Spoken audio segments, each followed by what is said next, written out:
Yeah, again, ended on a sour note with the two touchdowns by the Steelers defense tonight, right? They won their 21st straight win on Monday. NFL record, 21 straight wins on a Monday. 21's a big moon number. Monday named after the moon. Moon's 21 in Gematria, like lunar. So that was another threat. But yeah, honestly, I did think that Jim Brown with the 104 thing might be a good sign for the Browns, who haven't started 2-0 in forever. But it was not. So anyway, we've never said that we could call every game, but what we do prove week after week is if you know Gematria, you can see how the scores are scripted and why the same numbers we talk about week after week show up in the games. And the other thing I teach people is, again, if you stay consistent, small bets to make big paydays. That's where it's at with this knowledge. You won't win every week, but you don't need to win every week to come out ahead. Case in point, this ticket from last week. Johnny didn't win this week, but he won last week, and he'll stay consistent all year. Johnny's winnings in week 1 ensure that he will have a profit for the year. He can win. Johnny can lose every single week making the same bet, and he'll still make a profit for the year. Last week, week 1, with the knowledge, $60 turned into nearly $1,500. So do the math. Let's say he bets $60 the rest of the year and loses the remaining 17 weeks. What's 60 times 17? $1,020. So if he lost the rest of the year, he still would have made about $500 for the year. And again, he's going to hit a lot more this year. It's not that he's going to lose the rest of the season.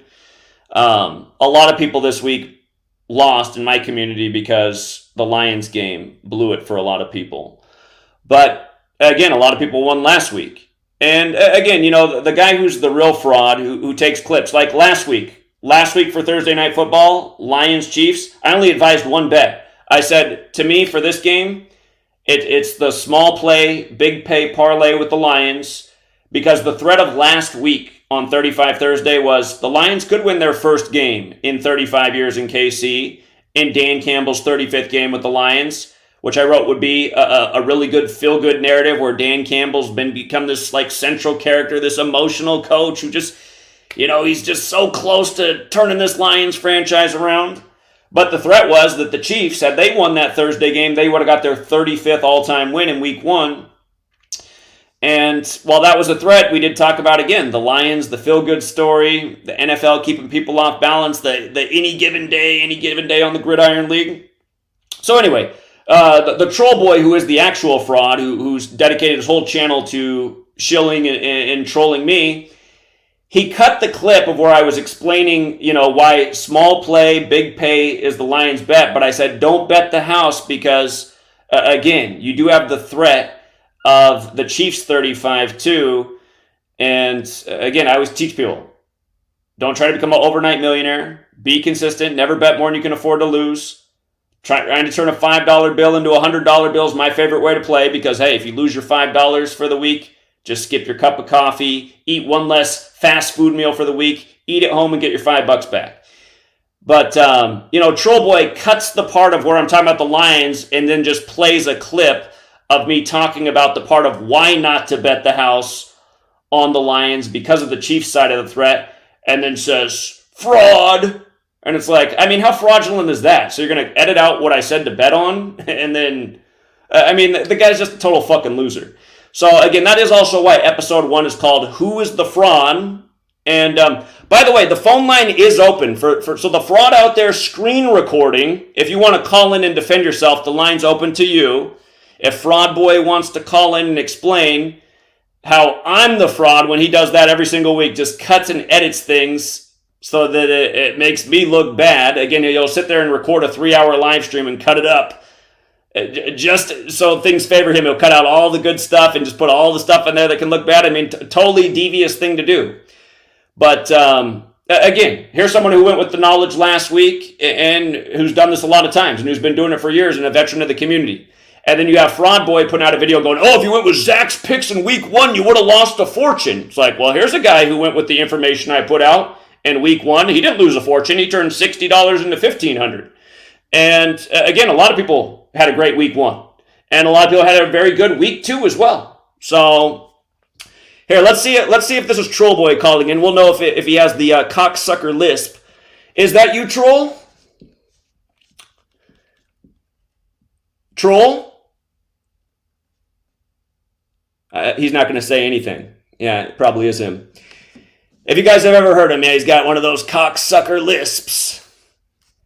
He's got one of those gaping holes. But anyway.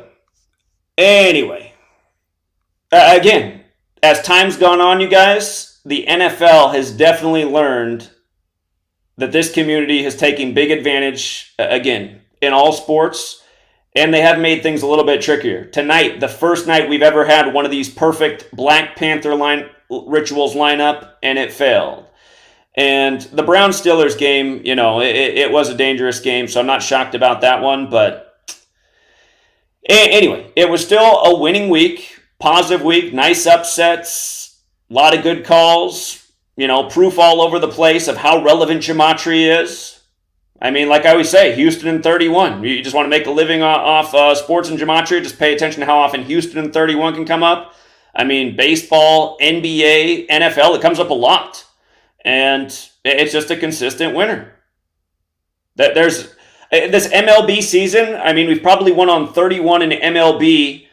I'd say at least 30 some times this season. It's probably lost 2 or 3 times, And here it comes up again this week, and you get 31 points. So, again, where is Gematria fraud? Where's anything that I've taught about how the league's rigged and how it's synced up with history and sports? Where could you ever say, as we prove it week after week, that it's a fraud or false? Lispy's not going to call in because he's a little ballless loser. He's going to screen record and he's going to sit there and probably jerk off while he watches this video, but he's not going to call in because he knows he's going to get his ass handed to him just like he did last year when he tried to step up to the plate. And luckily his friend deleted the video for him. He also put his face out there by accident, getting all nervous on the phone, hit the wrong button, and it was like, uh-oh, FaceTime, now we get to see what Lispy looks like. Go figure, he looks like a fucking inbred loser. So, again, who's the fraud? If you think it's me, I mean, again, here's all the things you got to answer. Who's ever hit more futures in the world? First of all, my work's also, and also beyond that, the work's not just about sports. How about all my predictions with COVID? Was I wrong about anything about COVID? I was right about every single damn thing about COVID. I wrote a book that came out in the middle of 2020, accurately forecasting when they'd wind down the COVID scam dead on the money. Everything that I predicted about COVID is dead on. Did we predict in 2020 that something really big would happen in the world 19 years after 9/11, the 19 hijackers? Yes, we did. Many years before it happened. How many times have we forecast the future, the news, elections, that Joe Biden would be number 46 weeks after the Pope's birthday? In February of 2016, before Trump was even the nominee, did I not explain how he was so divisive and polarizing that he was surely who they would put in for president? Yeah, I did walk that back later in the year because I thought things were getting too crazy with Trump, like impersonating, mocking everybody. But again, we saw it all from the beginning. So to call me a fraud, who in your life have you ever helped win tens of thousands of dollars? Because I've done it for a lot of people. Last year I was out in Buffalo educating about the ritual of the mass shooting on Israel's 74th birthday when I predicted I predicted that there'd be a terrible, horrible type of event like that on Israel's 74th birthday. Ended up being in Buffalo at the Tops. We flew out there, educated the community about it. What happened? What happened while I was out there? We got in a confrontation with the Hebrew Israelites, and how did the confrontation wind down? One of them got a call from his brother who follows me, and he told all them to chill out and that they need to listen to what I was talking about. And the one of them goes, man, my brother just called me, said this guy's helped my brother make $70,000 off of the NFL in the years he's been following him. I mean, that's all captured on a live stream in real time. That goes to show the work is spreading maybe more than we know. But, I mean, how many of you guys have had things like that happen in your life? I mean, not to mention I'm taking the time out of my life to travel across the country to educate a community about the ritual that just went down and what's really taking place in this nation. But to call me a fraud, I mean, everything I've taught from sports to news to politics, it backs itself up every single day. Here, Here, how many times have I taught about 38 in death and 118 in death? How many times have I taught about it? You guys see this story right here? Sergio Brown, number 38. His mom's dead and he's missing 118 days after his birthday. How many times have we talked about 38 in death alone in the NFL, not to mention all the rest of the world's celebrity? What I'm teaching is fraud. I'm trying to show people how these leagues are murdering people. What 38 has to do with death, murder, killing, RIP, why it's on the cover of the Murder by Numbers movie poster, that number. That it's more than a movie. Again, Kabbalah, real. Teaching about this. How's teaching about something real fraudulent? How is identifying these patterns and teaching it to other people? Again, here, let's look at my resume compared to the people who call me fraud. So here, Lispy might be calling in. Let's see if he found his balls to talk. Okay. Lispy, what's up? Hello? Oh, that's not you. No, it's not Lispy. Are you his boyfriend? No, but I would like to say a few things. Okay, go ahead, no caller ID. All right. So I'm going to speak from the position that I think that guy's coming from. And it's not that Gematria is a fraud, and it's not that the information doesn't have value and that it's not real. I think the place that he's coming from what I understand, is that it's very difficult to actually make correct picks using that knowledge. And the evidence that what's very difficult? Well, I'll give an example. You personally don't even use this knowledge yourself. And you know that how? And you know that how? You don't make bets. You don't use it. And you know that how? Wouldn't you show your ticket? Would I show my tickets? Well, all right. So I'll then here's your opportunity. Do you place bets? Yes. So why can't we just tell your picks if you're making money on it? A lot of us have been making money for a long time. Again, were you watching the stream in Buffalo? The story I just told about the guy who explained to the group how he's made $70,000 off the knowledge over years. There's a lot of people who have made a lot of money in this community off the knowledge. That wasn't my question. I said, what if you really use this knowledge to make picks, that you personally make picks? Why can't we just tell your picks? Again, I'm giving out the information every week. That's not my question. If you're using this information to make picks, why can't we just tell your picks? You're not making picks. You don't use this to make picks. We make picks every week off the information. What are you saying? I'm saying it's very difficult to actually use this and be profitable. And so the first piece of evidence... No, it's really not. Again, it might be for a guy like you who doesn't understand it, but it's not. You know, Big Al just had another big winning weekend off UFC, taking advantage of the rigged fights. Everything that we've taught over the years, there's plenty of people that make money every week. You guys who have these arguments, again, you're just not good with the knowledge. I mean, that's your problem. So that's the thing. Like crybaby losers like you, maybe you can't win with it, but then you guys are making videos talking shit and trying to discourage people from learning about this. And again, there's a lot of people in this community who've made thousands of dollars and changed their life. There's tons of people who've set up their own Patreons who win consistently, who all learned from me, and they're all making money in picks. Again, I'm someone who's been harassed by the IRS multiple times. I don't want to put out everything that I'm doing financially out there. I'm having to fill out paperwork right now for the IRS. I'm being harassed by the IRS. Again, I mean, your arguments don't make any sense. All you guys come with these same bullshit-ass arguments that don't make any sense. Nothing you said made any sense. All right, hold on. All right, so that was just my first point. You don't need to put, and I understand what you're saying about the IRS situation. I'm not asking you to put yourself in a position. Yeah, you are. That's what you all are doing. And you guys are probably all feds, too. Your arguments don't make any sense. You're going, how can you make any money off this? And we're showing you all the people making money off this all the time. There's tons of people who are making money all the time. A lot of people made money first week and this week. First 2 weeks. A lot of people have had good first 2 weeks. Okay, please don't interrupt me because I'm not interrupting you. So what I said the first time was that if you are making picks, why can't you just put out, hey, these are the picks that I suggest? It doesn't have to, you don't have to say... What the fuck are you talking about? Are you on the Patreon? I mean, I show what games I like every week. What the fuck are you talking about? No, you don't. You say close call, and then after it hits Is that what I write? Close call for every game, or do I point out what games I like?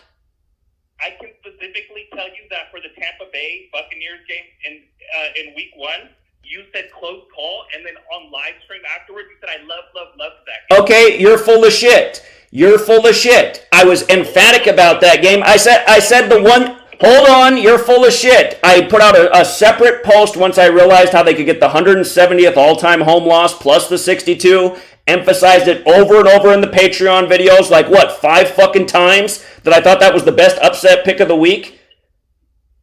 No, you didn't. No, I didn't. Bullshit. Here, I'm hanging up on that fucking guy. If somebody else wants to call in, somebody who won money, like here's Johnny who took Tampa Bay. The only thing I'm surprised that Johnny didn't put on his ticket was Seattle getting upset by the Rams, which I also liked a lot.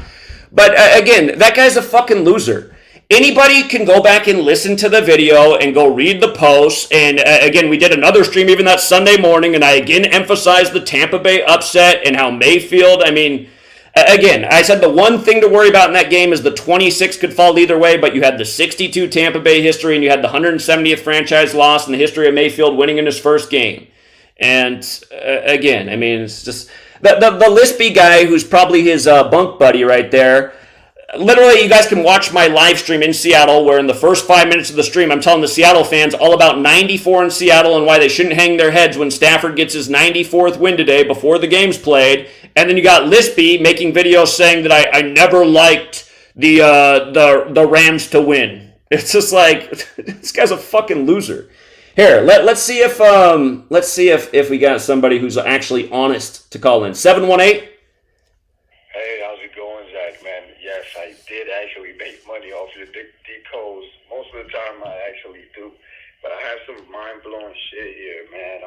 Here, tell me something real quick. Were you with us week 1? Did I not emphasize several times that I like Tampa to upset Minnesota? Yeah, the thing is, you just got to read through it. You just take your time, and that people don't. Would you conclude that last guy was either a liar or a fucking retard?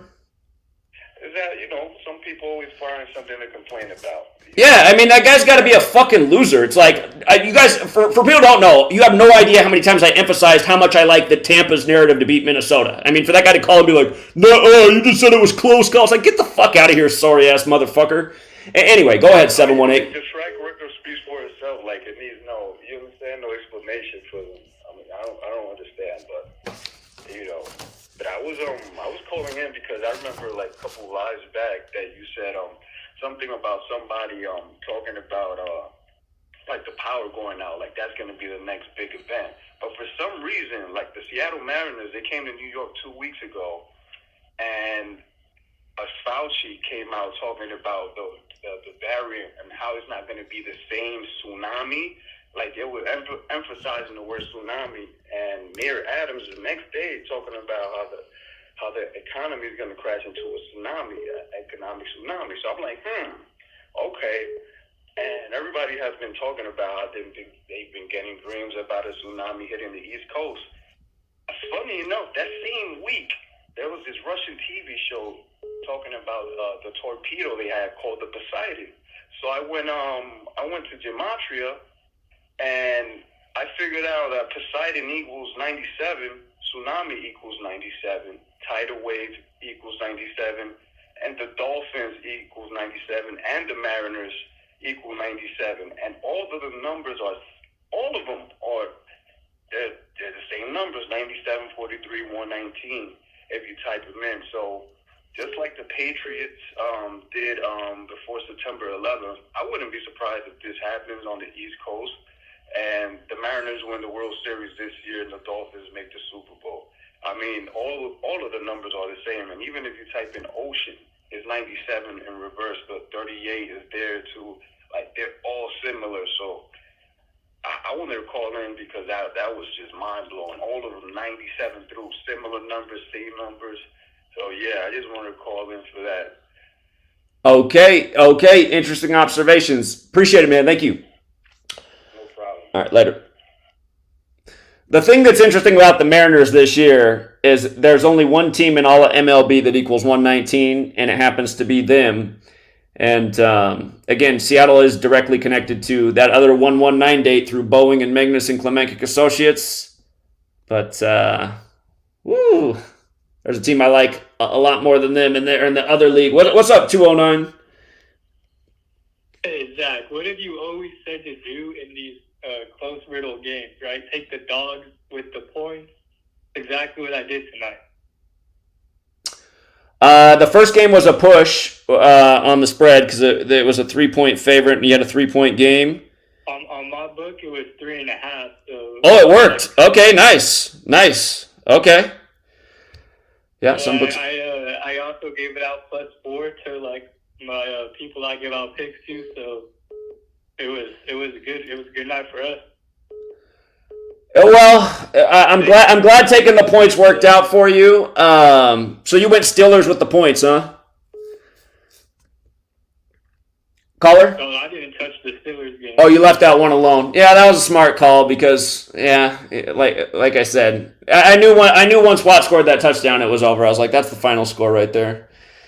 4-point game. Yeah, you can see it. You can see it, Tom. Indeed. All right, well done. Well done. Everything that you say, the knowledge you're putting out, you can't dispute it. Literally, it's proven week after week, day after day. Like to say this isn't how they do stuff. Exactly. Again, everything I've taught, I haven't had to backtrack any of it. How the sports are synced up with history, and when you can recognize these things, it can be very helpful. And sometimes it will burn you. Like, again, tonight I liked the Saints until I realized the 2-1-3 thing with Huey Pino. I said, I've won too many times on that. I can't go against that. And I'm a little bit surprised they didn't do that. I'm scratching my head about that one. But again, we've won so many times on that pattern. And again, we changed people's lives by figuring that out years ago. I mean, a lot of people made tens of thousands of dollars off that Super Bowl, and they didn't have to invest much on it when we figured it out. Again, $500 bets turned into over $10,000 parlaying the things that we had for that Super Bowl when we figured it out. We've done that for a lot of people. So, again, you guys, I just want to make a point about my futures and the calls I've made. If you took my advice in the 111th World Series in spring training, the Mets were 40-1 to win the pennant. And we like the Mets a lot in spring training to be in that 111th World Series.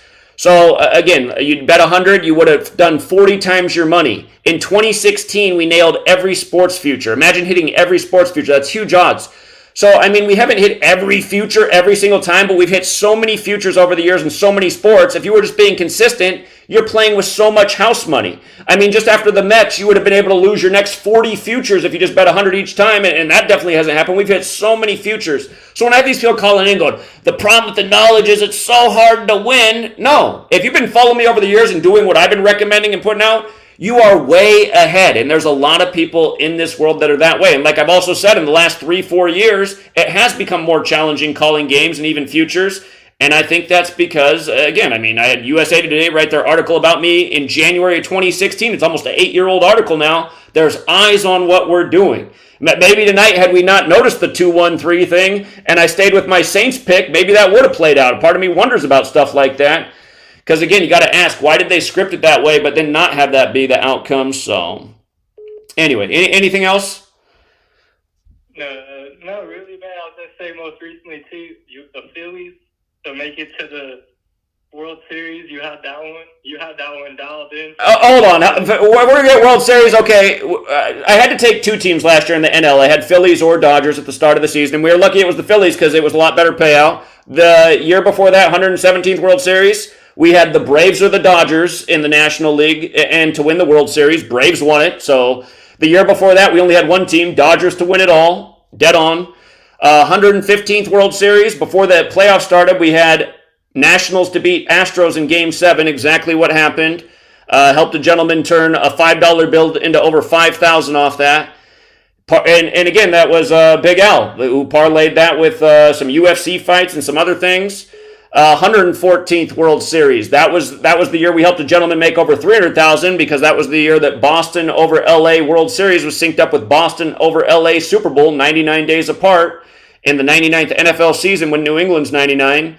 113th World Series. Well, Vice News wrote their article about me for calling why the Astros would beat the Dodgers in August. I didn't have it in spring training that year, but I had the right 2 teams with still plenty of games left.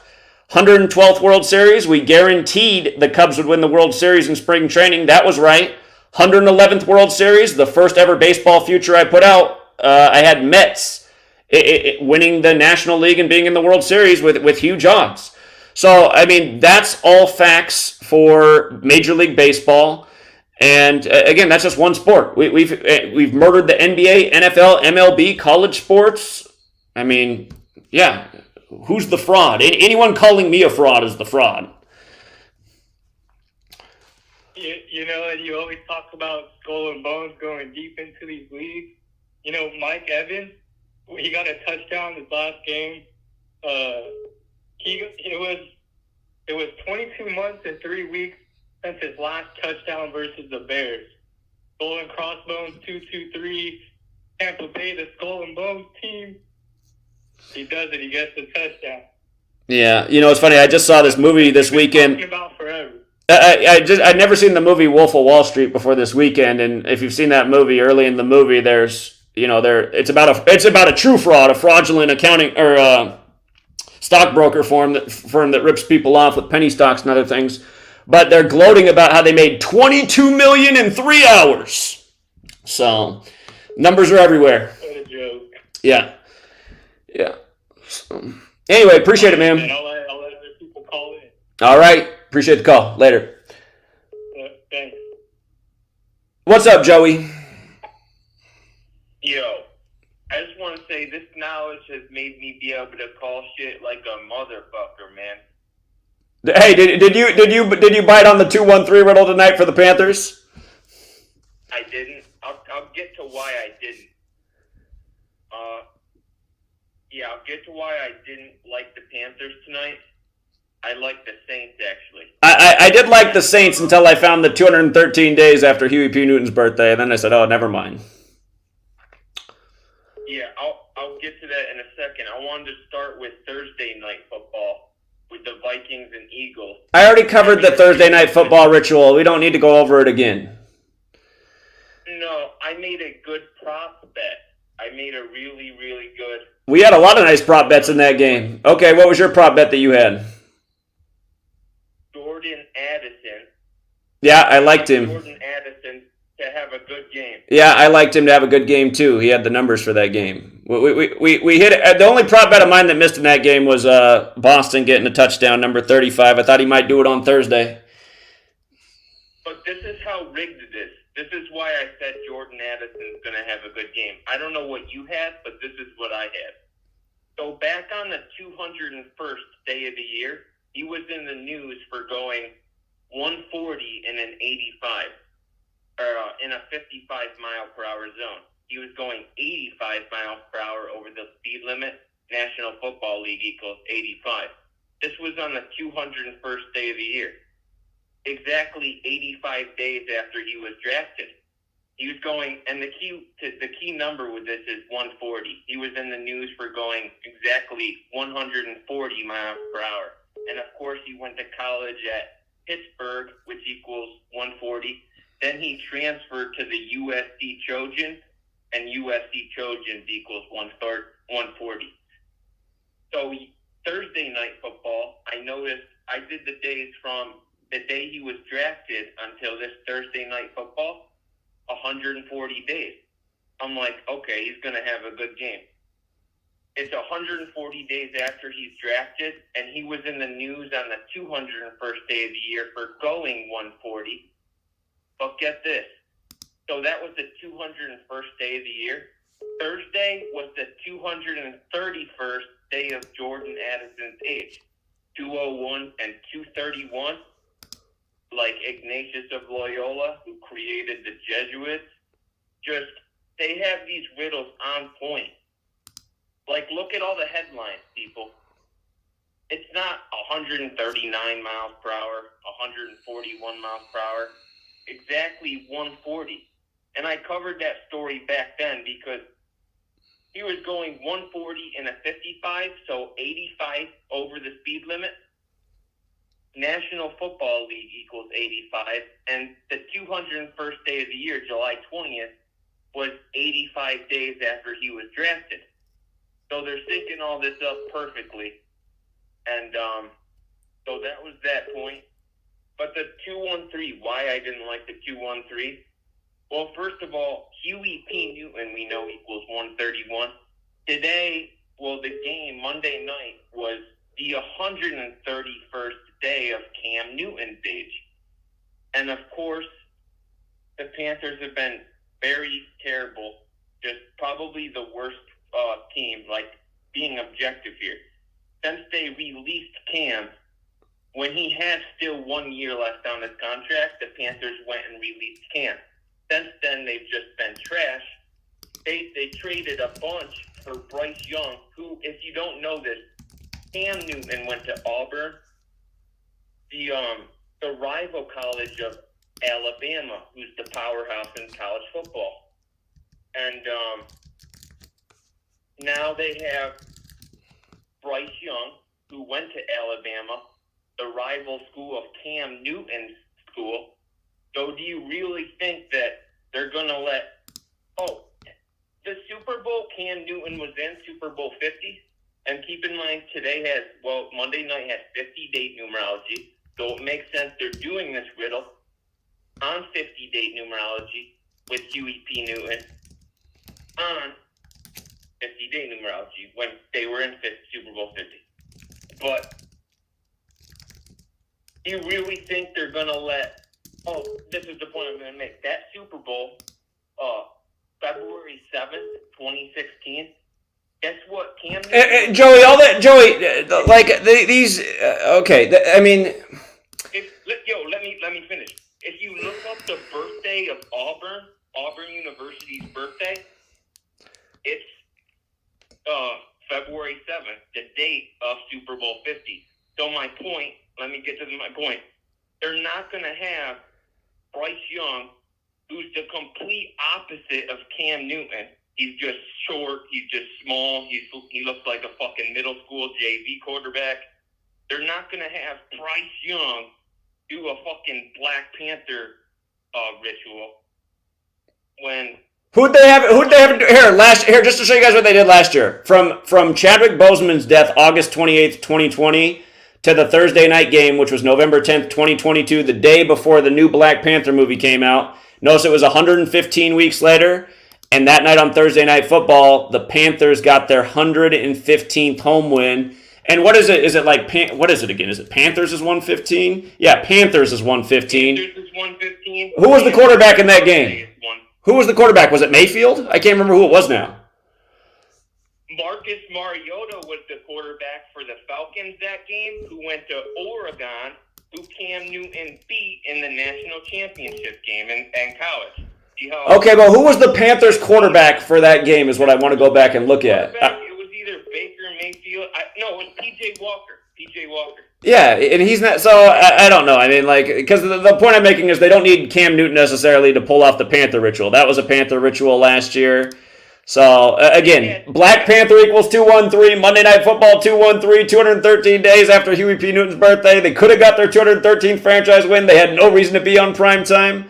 And notice that last year it was 25-15, right? Atlanta equals 15, Falcons equals 25. They gave up the 25-point lead on 2/5 in the 97th season, the 25th prime, the year they moved the touchback to 25. But that was the score of last year's game on the eve of the Black Panther ritual. Notice they became 3-7, like Carolina's 37. Like tonight's game, there's 37 points, and the Saints picked up 37.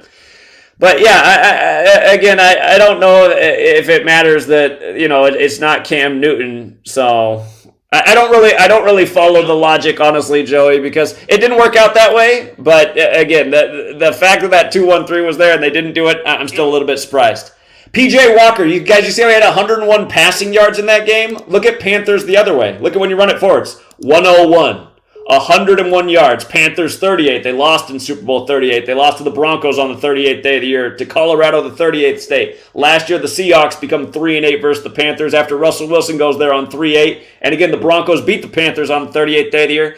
But again, all of these numbers matter. This is why you got to know the 4 base ciphers. Alphabetic order, forwards and backwards with numerology.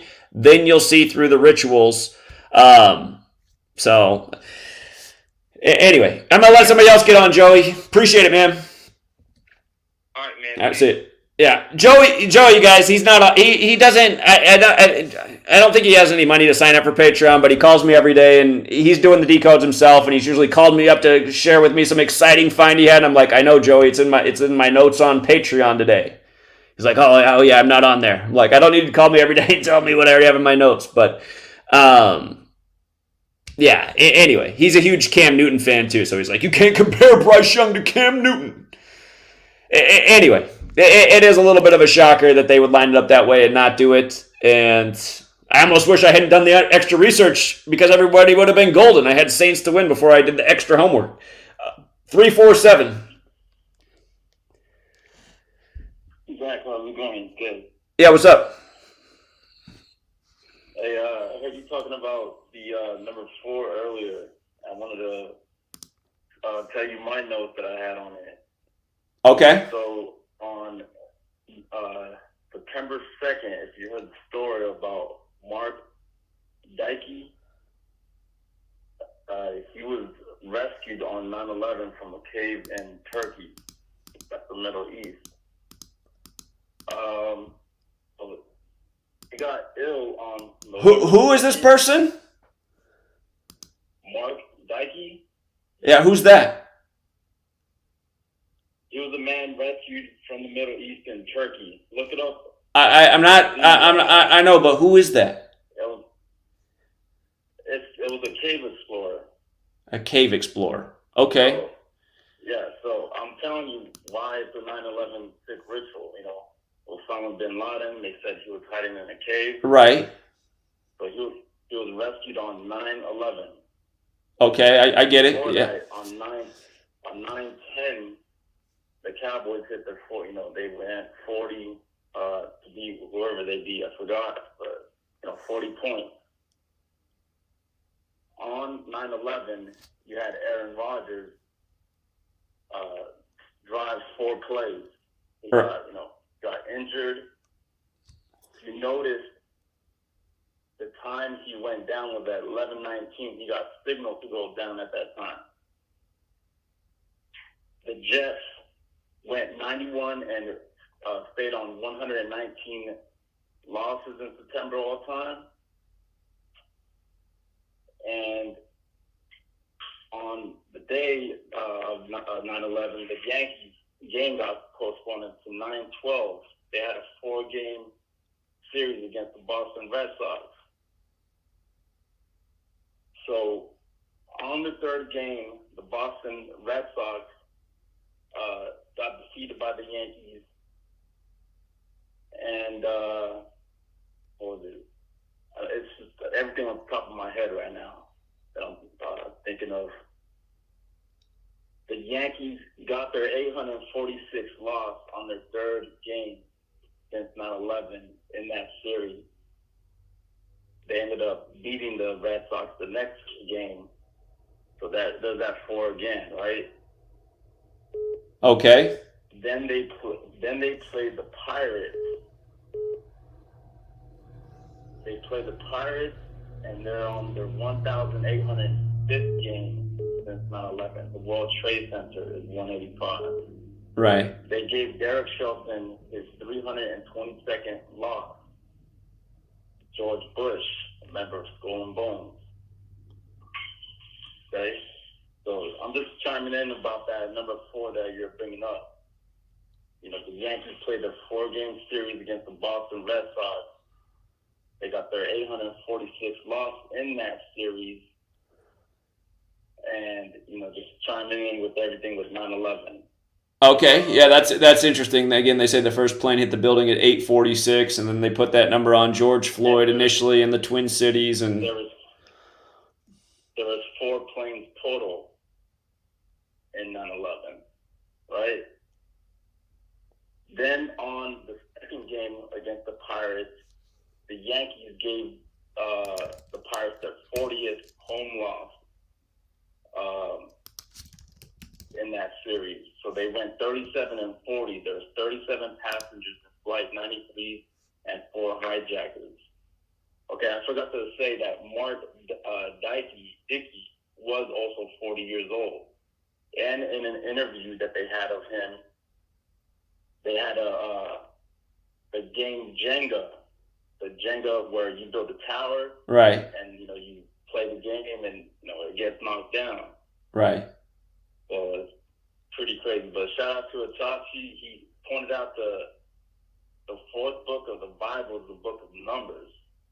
So I just found You never knew that before? I mean, I point that out all the time. I didn't know that. I point that out all the time, my man. But anyway. Shout out to Itachi too, but yeah, I mean, I've probably mentioned that like no less than 10,000 times over the years. Yeah. All right, anyway, appreciate it, man. Thank you. Here, 9/11. Here, you guys, 9/11. What happened this year on 9/11? Remember the country we've been fucking with forever, Libya? They said 2 dams failed and might have killed over 10,000 people. And look at the names of the dams that failed on 9/11. Mansour Dam 119, like how the majority of the world writes the date 9/11. And Durnanab 156. 911 is the 156 prime. You don't think these... again, you're saying what I'm teaching is a fraud? I'm showing you how the New World Order fucking operates and how sick these people are. And all you guys who try to slander me, you're essentially helping these murderers get away. 718? Hey, Zach. Yeah, I'm calling it in, and I'm actually remembered that, what you just mentioned about the Libya thing. That's what I wanted to say. The tsunami/dam thing. I was going to ask you if you think the Mariners are going to be connected to that, being that when they hit a home run, they pass around a trident, a Poseidon trident. Right. That's why I put in Poseidon. Not because of that. For people who don't know, again, the World Trade Centers in New York had the trident. That was part of their design that came down on 9/11. And again, the man who designed the World Trade Centers is from Seattle, Washington, the city by the sea. Poseidon's the sea. Poseidon has the gematria 94, like World Trade Center, like Seattle, Washington, like how they open on the 94th day of the year, like how Terror's 94. Exactly. But the trident was part of the design of the World Trade Center. And the name of the ship that they supposedly threw bin Laden's body into the ocean off of, it has the Poseidon connection, the name of the ship. And it was Operation Neptune Spear to kill bin Laden. And Neptune in astrology, astrology is Poseidon. So there was something with Julio Rodriguez wearing number 44. I had it in the tip of my tongue, but Seattle equals 44. Yeah, Julio Rodriguez, the player for the Seattle Mariners. Yeah, Seattle equals 44. Big number up there. I think the home run derby this year was 44 days after his birthday, if I remember right. And again, the guy who won it. Who won the home run derby this year? Vlad Guerrero Jr., and he wins it in the Mariners Stadium, and his dad also won a home run derby, and the last father-son tandem was on the Mariners. And I mean, were we not out at the Mariners game or at the All-Star game telling all those people about, look, you guys, the American League's on 47 wins, and I was pointing out how the big poster on the Mariners Stadium for the World Series, they even had to put the coordinates of Seattle up there. They had the All-Star game on the 47th parallel as the American League stays on 47 wins and the National League wins their first World Series, or excuse me, not World Series, but All-Star game in 11 years on the 11th of July. And the thing about the All-Star game this year being on 11/7, Vladimir Guerrero came into that home run derby with 117 career home runs, and Major League Baseball equals 117. So... yeah, I wouldn't be surprised if they connect him with Ellie De La Cruz, who's also, I think, number 44 from Cincinnati Reds. And I'm not sure Ken Griffey, how old is he, but I know next year is the year 24, and he's number 24. But, Yeah. I had an image in my head about a tsunami and the Libya thing happening. That's what I wanted to connect with. But yeah, that's what I wanted to clarify. All right. Appreciate it, man. Thank you. No problem. All right, later. Lispy, who's out there screen recording and jerking off to my voice right now because he loves me so much. Stop posting this comment that the reason you don't call in is because I won't let you talk. I already let you talk, a few months back when you got schooled in the debate. Again, put the lotion away, put your little pecker back in your pants, and call in and explain to us why you're such a fucking loser. Other people can call in while we wait for Lispy too. But again, we know Lispy's the real fraud with no balls. Pull the dildo out of your ass, Lispy. Give us a call. So... but yeah, you guys will annoy me also when you call in and be like, shut up. did you know the fourth book of the Bible's numbers? Like, holy fucking shit, dude. Do you even watch my videos, or you just call in all the time? Oh my God. I mean, I've only been talking about the fourth book of the Bible, Numbers, and Kobe's death and Moses Malone and 4 about, what, 500 times in the last couple months, too? 408? Hey, Zach, it's Evan. Oh, yeah, what's up, Evan? Evan. Great job. For you guys who don't know, Evan has the YouTube channel. He went out to try and wake the Cowboys fans up. Evan, let's practice dealing with the robotic lines of fans. That people are just walking by saying over and over, how do you script a game? And I didn't hear any responses. I mean, there's a million different correct ways to respond to that one. Is it just like, what's going on? Because most of the people, they were just like walking by and they didn't like want to interact. There were some people who actually came up to me and like asked me, and I talked about it. But most of the people there, they just kind of wanted to walk on by. They kind of murmured the sign, laughed a little bit. And I'd ask them, like, hey, if you knew it was scripted, would you still watch? And they're like, oh, yeah, I love the Cowboys. I was like, okay. I did hear a lot of people say back that they'd still, I did hear that hell yeah from the guy when you said, you still watch against their scripts? He's like, hell yeah, I'll watch it. I was just like, God, these people are dumb. But yeah, when they all walk by and go, how do you script a game? I mean, how don't you script a game? Like, do you watch these games? You should just be blasting with it. You say, does this not sound like a script to you? The 97th NFL season, they moved the touchback to 25 yards, only for the Super Bowl to end on 2-5 with a 25-point comeback?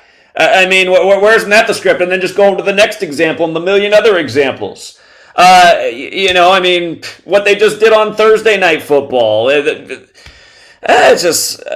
again, I mean, Evan, next time you're out there, have some things ready to go so that as soon as you get those, because they're all robots. Notice how everybody walks by and says the exact same thing to you. Like, literally, these people are robotic. They're all thinking the same things. They all have the same lines. Smash them all. You know, a lot of people walked by and said that same thing to you, and I was like, why isn't he getting them back with that one? He's like, are you letting him win with that line? I mean, that shouldn't stump you. But I do love that you're out there, Evan. And for everyone who's in the Dallas area, you guys got to be out there with Devin. Or not Devin, but Evan. Pound and pavement. So.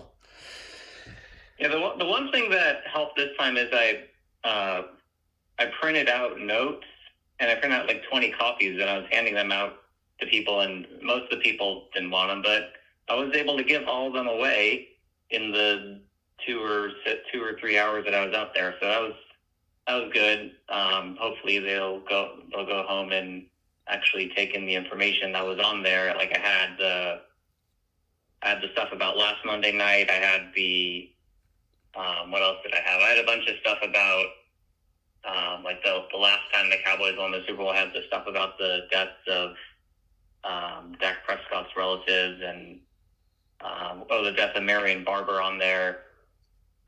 There's some other stuff I can't remember that I had on there, but it was 2 pages front and back, and I included the links to a lot of people's channels and your website and the Gematriator. So we'll see if those people actually take in the information. But I guess the one thing that I did learn is that I don't necessarily need the megaphone. I think it can help in certain places, but where I ended up setting up, it wasn't really that necessary because there's a lot of people that are walking to the stadium, and I was right there. However, if I had set up in a different location, like I think where I was at the beginning, the megaphone worked out well, but unfortunately I had the run-in with the security there. But what do I want to say? Like you said, it is kind of hard to like get them to stick around because they just want to walk by and go to the game. But I do think that maybe I could do a better job of like having more riddles to stay on the spot. Because sometimes I just have trouble with. Sometimes it just doesn't come to me right then, and I'll think about it like 10 minutes later, like, oh, I should have said that. Have a note card and just like have like 3 or 4 solid examples to just go back to and to jog your memory if you forget. Right. Yeah, but it's great that you're getting out there. People that there are also a lot of people that walked by and they weren't necessarily interested in taking the handouts, but they're saying like, "Oh yeah, I agree with you." Don't let the authorities intimidate you either. You should not have given them your ID. You didn't have to. And what did he tell you? You couldn't be on the megaphone? No, it wasn't that I couldn't be on the megaphone. It was that I couldn't be like at that specific, spot because I was on. So at first I was like up on this little ledge, and then I came down because I thought it would be better. I'd get better interactions if I was down at the sidewalk level. So I came down, and then they came to me like maybe like 10 minutes after that, and apparently they said it was because they got the call to come over because I was on the ledge, and they said that was Cowboys property, even where I was like on that corner because there was like a little piece of grass that I was on that was technically Cowboys property. If I had gone like a few more inches forward, or maybe not 4 meters, maybe like a couple more feet forward, I would have been fine. But then it would have been hard to have the sign set up and all that, and I would have been blocking traffic. But I think that was it's because I was on the Cowboys property. I think that was the main issue. But what's interesting is I didn't get this on camera, but when I was heading back to my car after I was done, there was a religious guy who was preaching. He had like a speaker that wasn't quite as loud as mine, and I asked the security guard, I was like, "Hey, I was in that exact spot a couple hours ago. Like, why is..." The same thing happened to us at the Lakers stadium. They were letting the religious guy just harp on all day on the campus. Didn't say anything to him. He's just going on for hours about how everyone's a jerk off going to hell. And then when he was done, we set up and then they came out right away in a huge team. We're like, "You guys need to back up and be back here." And we're like, "Oh, so the religious guy can just tell everybody they're a jerk off for hours. The moment we get out here and talk about Kobe's death at 41, there's a huge security team out there saying we need to get off the premises." So again, it just goes to show, it's selective. And I'm pretty sure all those religious weirdos, they're out the stadium. I don't know. They're always at every sports stadium for all of my life. It's almost like it's part of the show. So anyway. Yeah, but he said that, like you were asked to leave because you were on the ledge. Then I told the guy, I was like, "Yeah, but then I came back down and they said that wasn't okay." And I was like, "Well, is where he's doing, is that on Cowboys property?" He's like, "Yeah, you probably can't do that, but I'm not going to worry about that right now." But I had to go at that time, so I didn't want to further argue with them. But yeah, I think they're selective in what information they want to have broadcasted. Yeah, that's for sure. So, all right, well, great job, Evan, and you'll get better as time goes on. But I appreciate that you're getting out there and sharing the knowledge. Thank you. Yeah, thank you. All right, see you.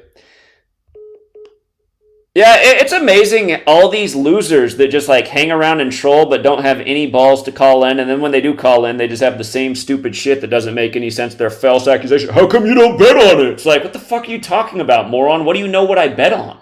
God, these people are fucking dumb. And I'm amazed at how many fucking losers have just proven to be losers over time. You guys, I kept the knowledge at $5 a month for a long time. And I mean, you can still get most of the sports information for $5 a month. But this year I upped the price to $11 if you also want the video streaming. And part of the reason I did that is just to keep less trolls out of the stream. Because it seemed like a lot of people would just call in with just like bullshit-ass things to try and, mislead the community and trying to phase out those people. But also part of the reason I kept it at $5 is there's a guy named Dave in Chicago who's been around for years, and he's won a lot. He's won a lot over the years and done well in our community. I see him over in Lispy's video channel now, just like sucking Lispy off, and I'm like, what in the hell? How's this even happen? I taught this guy. He's made all this money off the knowledge over the years, and now he's over there worshiping Lispy. Like, what the fuck is going on? But the thing about that guy is he would always write and ask, "Zach, please don't ever raise the price. Please keep it at $5. I kind of kept it at $5 for so many years for him and a few other people like him. But now I'm like, okay, has that guy been a troll the whole time? Is that why he was always asking me to keep the price at $5? Because he was really just some agent? Anyway.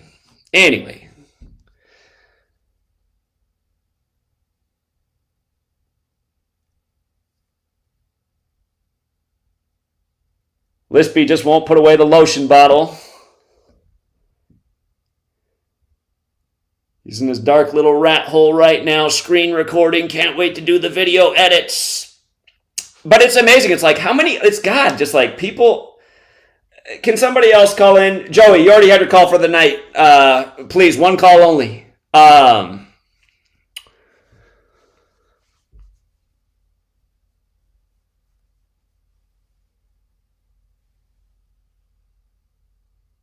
Yeah, I'm just amazed at how many. It's just God. It's like, wow, people are going over to Lispy's camp. I mean, Lispy is literally a homosexual loser, you guys. I mean, sorry, I'm from the '90s, man. It's not cool to get plugged in your ass by another man, you know. And just to see other, it's just like, God, this guy's he didn't mean to put his face out there. He did do it one time last year, trying to debate me where he looked like an asshole. And then again, like I said, his buddy had to delete the video because he looked like such an asshole. But yeah, it's just like, God, here I am doing all this unprecedented shit, teaching people all this important knowledge. Literally, like, we've literally saved lives, helped people become wealthier, helped people escape from the Matrix, and it's like, okay, you're going to be persuaded by this ballless fucking loser? Joey, I just said stop calling in. Joey, seriously, I'm thinking about blocking your number, okay? Anyway. Somebody else call in. Joey, stop hogging up the line. Joey has to call in and connect everything in the world to Cam Newton and read off what I already decoded every single day. It's like, okay, stop blowing up my phone to tell me what I already decoded.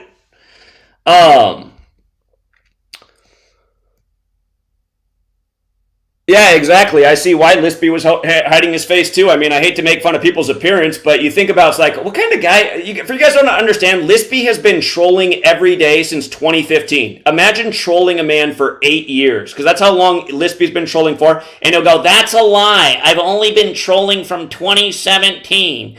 It's possible that he's only been trolling from 2017, which is just as pathetic to troll somebody every day for 6 years. But the reason I think he's been trolling every day from 2015 is because there's been two people who've been dedicated trolls under two different accounts since 2015 who both used a Carolina Panthers avatar. And again, you know, he's one of them. So I think the other account for the 2 years before was also his account. But anyway, if he wants to say, I've only been trolling since 2017, it still makes you look like a fucking loser.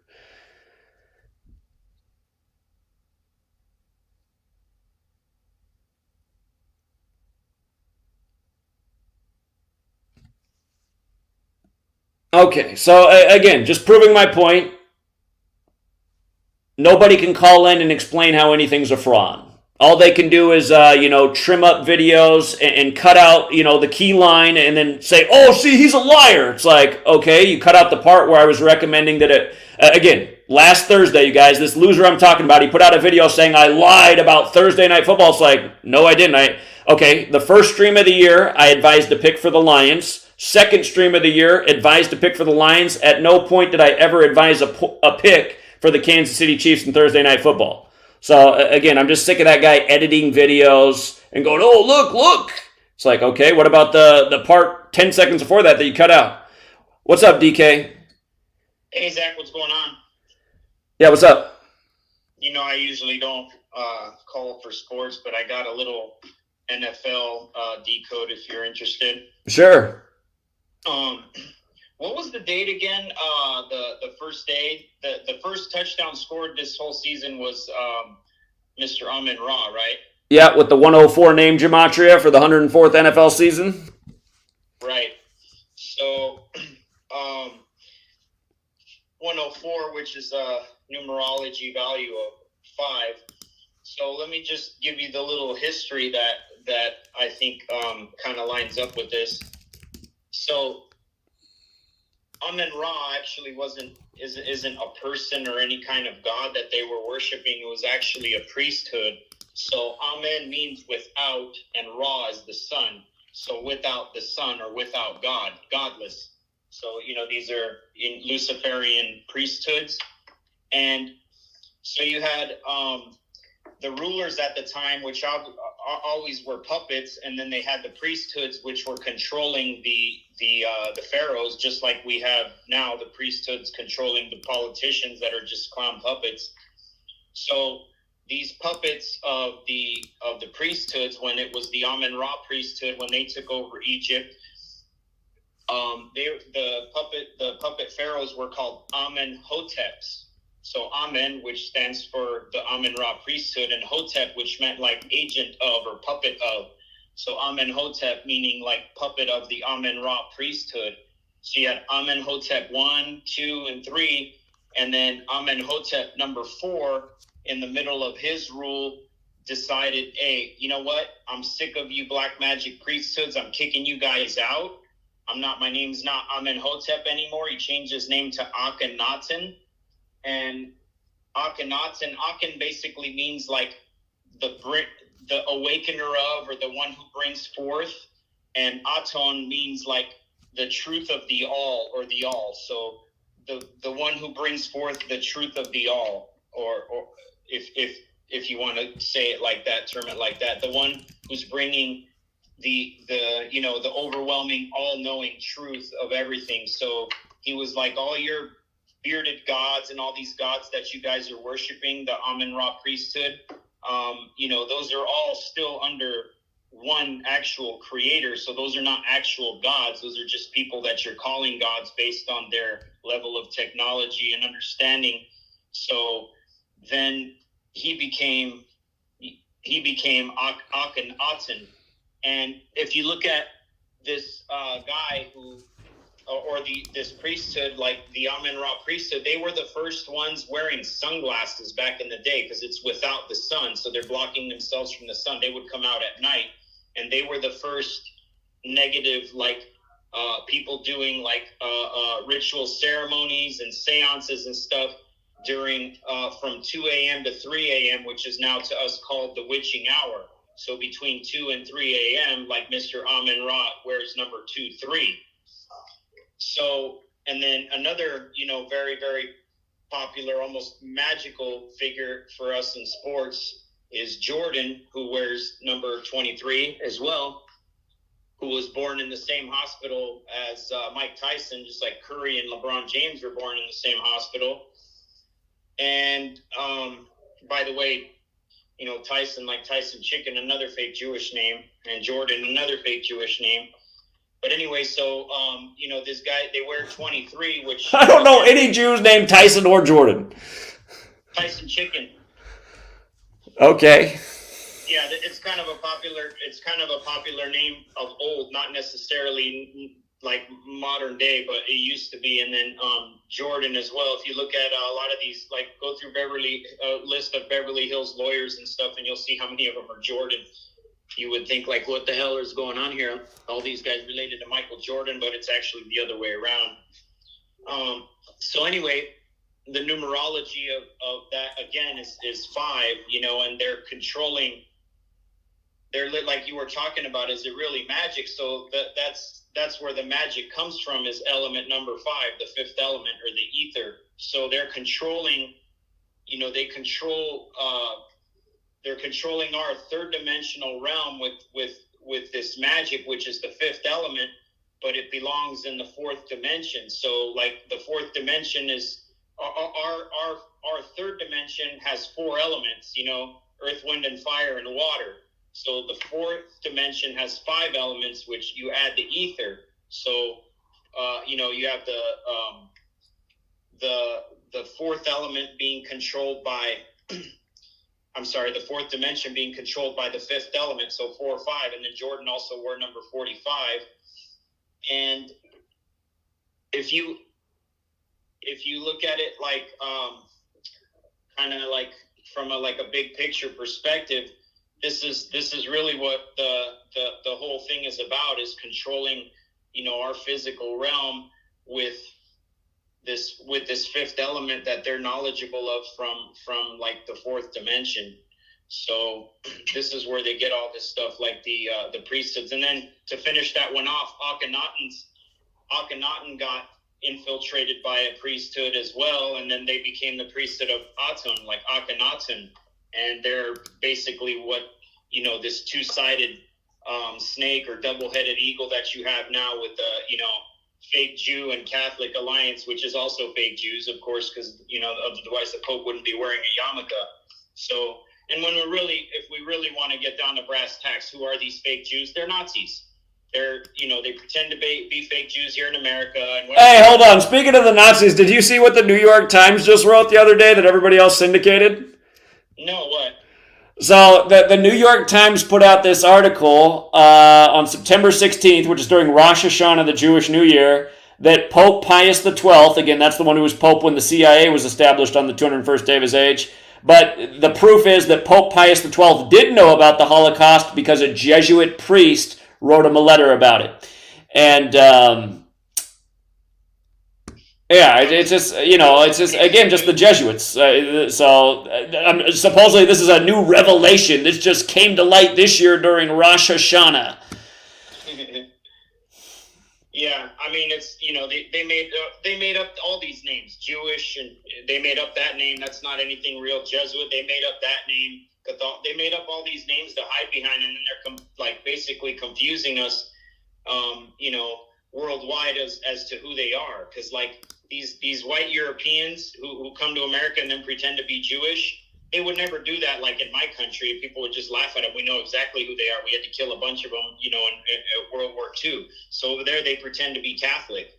And then, in Russia and that area over there to the east, they pretend to be Orthodox. And if you look at the Orthodox, the matriarch or patriarch, of the Orthodox Church, he's a fake Jewish guy as well. So these are all Nazis, and Nazis, what do we know they're famous for? Faking their death, faking that they lost World War II, faking all these deaths with, celebrities and all that.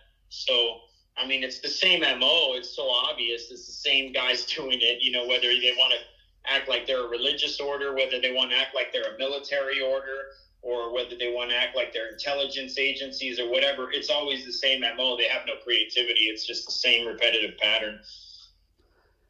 Indeed. All right. Well, I appreciate the information. Thank you, DK. I wanted to throw that in there. All right. Thanks, man. Talk soon. Bye. All right. See you. Okay. Again, we know the trolls are out there. Somebody call in and tell me where the fraud is in anything I've ever done. Tell me where the fraud is. I'll be waiting. Here, let me put the number up on the screen. 509-560-4982. Somebody better call in.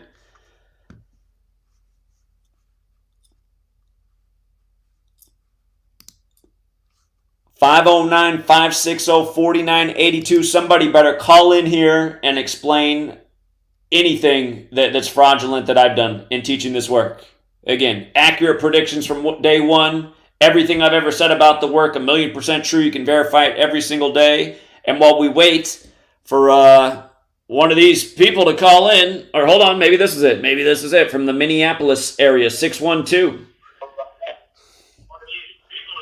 612, mute your video. Are you going to say something? Hey, can you hear me? Yeah. Hey, it is not murder to kill a heretic.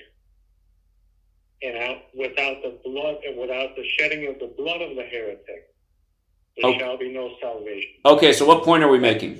That's all I wanted to say, Zach. Thank you. That doesn't. So what's the point of your call? No fraud. Just I wanted to say that. What provoked you to say that?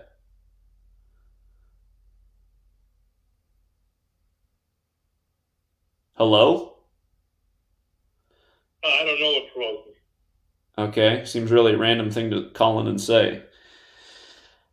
All right, adios. Shout out to Daria. Thank you, Daria. Appreciate your donation again. Daria's super generous. Thank you, Eric, as well, for the super sticker. By the way, Eric, the Eric I was mouthing off to in the chat was not you, Eric. It was another Eric who got banned. And shout out to Eric, who actually also donated 2 times. Thank you as well, Chris. Chris says the weather and natural disaster predictions are more accurate than career meteorologists. Again, you guys, I mean, we have had a lot of amazing predictions for what to expect with weather and hurricanes and big storms and floods. I mean, one year we had literally every date circled months in advance that a hurricane landed on. How else do you do that? And again, how do we do that? Because again, we just know what's really going on in this world. Weather warfare by a code, by a numerical code synced up with a calendar and a repetitive pattern of certain numbers. Again, the hurricane flood number is 52. We circled all the 52 dates before the season came around, and sure enough, every single 52 date but one, we had a hurricane make landfall, and the one date that it didn't, out of several, it was a day a hurricane formed. And Sheemer, thank you. Sheemer pointed out that, yeah, the Falcons won with 25 again. I mean, we're teaching about Falcons and 25 all the time. So that's why it's just like, where's the fraud in what we're teaching? The stuff we teach adds up every week. And it's not just about making money. It's about getting people to stop supporting these leagues that are full of ritual murder. Again, we're teaching people that the leagues are rigged and people are being murdered by a code. How many times have I taught about 38 and 118 in death? Here's number 38, 118 days after his birthday, again with his mother dead and him missing. Let's see if there's an update in this story. Has he been found? Still missing, mother still dead. 38 and 118. I mean, we just had the Tupac death anniversary pass. Tupac died on a date with 38 and 118 numerology. Again, just same examples over and over throughout history.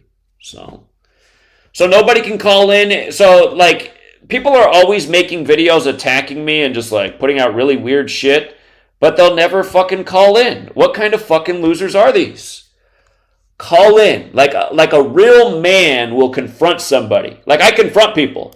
You know, like you'll see these losers make videos. Zach will never talk shit to people offline. It's like, how many times have I been out on the streets talking mad shit to people? I can back it up, you know?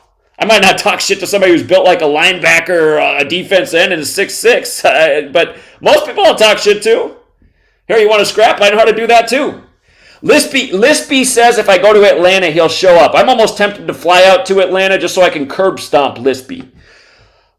He'll be making more money sucking dick than he ever has before because he'll be toothless. Toothless blowjob, the rate goes way up. Come see me in Atlanta when I come out, Lispy. You'll have no teeth, guaranteed. It'll be like American History X for you, buddy.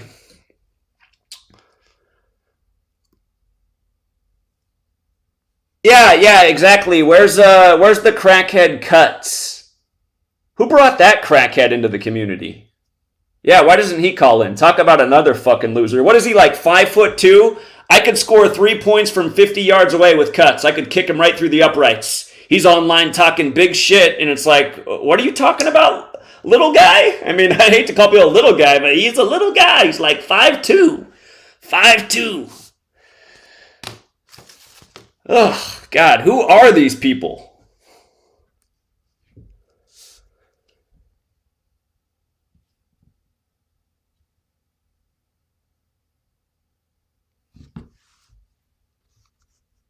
Yeah, you see out on the street people try to come up and talk shit to me, man. They walk away with their ass sore. They know they're getting ripped a new one, and they're not even looking back.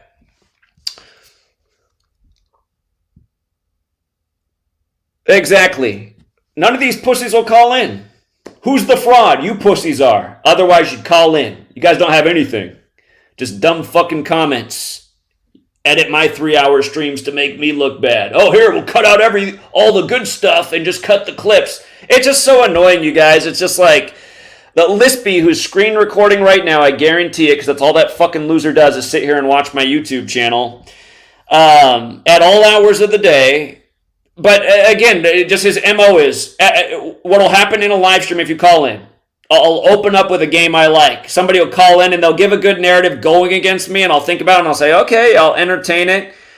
By the end of the stream, I'll think about it some more. Oftentimes I'll come back and go, nah, I'm sticking with my original thought for these reasons. I'll end up being right, and then after the game, Lispy's got a video up just in the middle where I was entertaining the one person caller. He's like, Zach's a liar. Zach had this sign. It's like, no, I fucking didn't, you little piece of shit. 970. Yeah, hi, this is Angela. I'm actually calling from Montana. You are a total fraud. You know why? You sound a lot like Lispy. Are you sure it's not him? I'm a woman. Did you call me a man? Well, I'm not sure that Lispy's a man. Your voices are similar. His is just a little bit gayer, but what's the point? Well, I'm a full-blooded woman. Well, the reason why you're such a fraud, you see, is because you have too many things going for yourself. You're articulate, good-looking, intelligent. You care about people. I mean, people hate that. Well, that makes you a fraud because that provokes jealousy. And I can speak as a full-blooded woman, for real, naturally, from birth, being beautiful as well. I have suffered so much attack from jealousy that I can recognize when I see that happening to another human being. It's difficult, but it's really good if you could learn how to not let it upset you and fight it. Just understand that people are insecure, stupid, and, all the things they are. And just be as you are, so devoted and dedicated to your cause, which is so respectable and so amazing. So I figured I'd call you and tell you why these people are saying you're such a fraud. In case you didn't know, you just, one threat, just being nice looking, is enough. But when you got 5 or 10 things going, people are going to attack. Yeah, they say you haven't accomplished anything if you don't have haters. It is true, but again, it is annoying. I don't like anonymous people just slandering and trying to do it 24/7, 365 for 6 years and then never addressing why they're doing it. Because, again, it's just annoying that we live in a world where it's like, if you search my name on YouTube, there's a million hater videos that come up. There's almost no positive videos. And I'm already, working up, we're already trying to, we're going against the current. We're trying to get up a massive hill. We have all these things working against us, censorship. And the thing is, the troll who I'm talking about, he's having an impact. He's persuading a lot of people with his edited and cut up videos. It shows how dumb people are. People are falling for the shit he's doing. It's very annoying. So, and I just made the point about Dave in Chicago, who I've been super supportive of. I've entertained all his phone calls. He's now over there somehow worshiping Lispy. I'm just like, how the fuck is this even happening? So, again. It's called narcissism, and he's riding your coattails because you have a certain amount of fame or whatever you want to call that, power. And he's riding your coattails because it's getting him something, and he's narcissistic enough to not care, not give a shit because he's benefiting, and that's all that matters. I don't know if you can fight that. It's just going to drain your energy, which, I know by watching you more lately and seeing you for years here and there, I could never understand all that number speak, but I follow along. I do my best.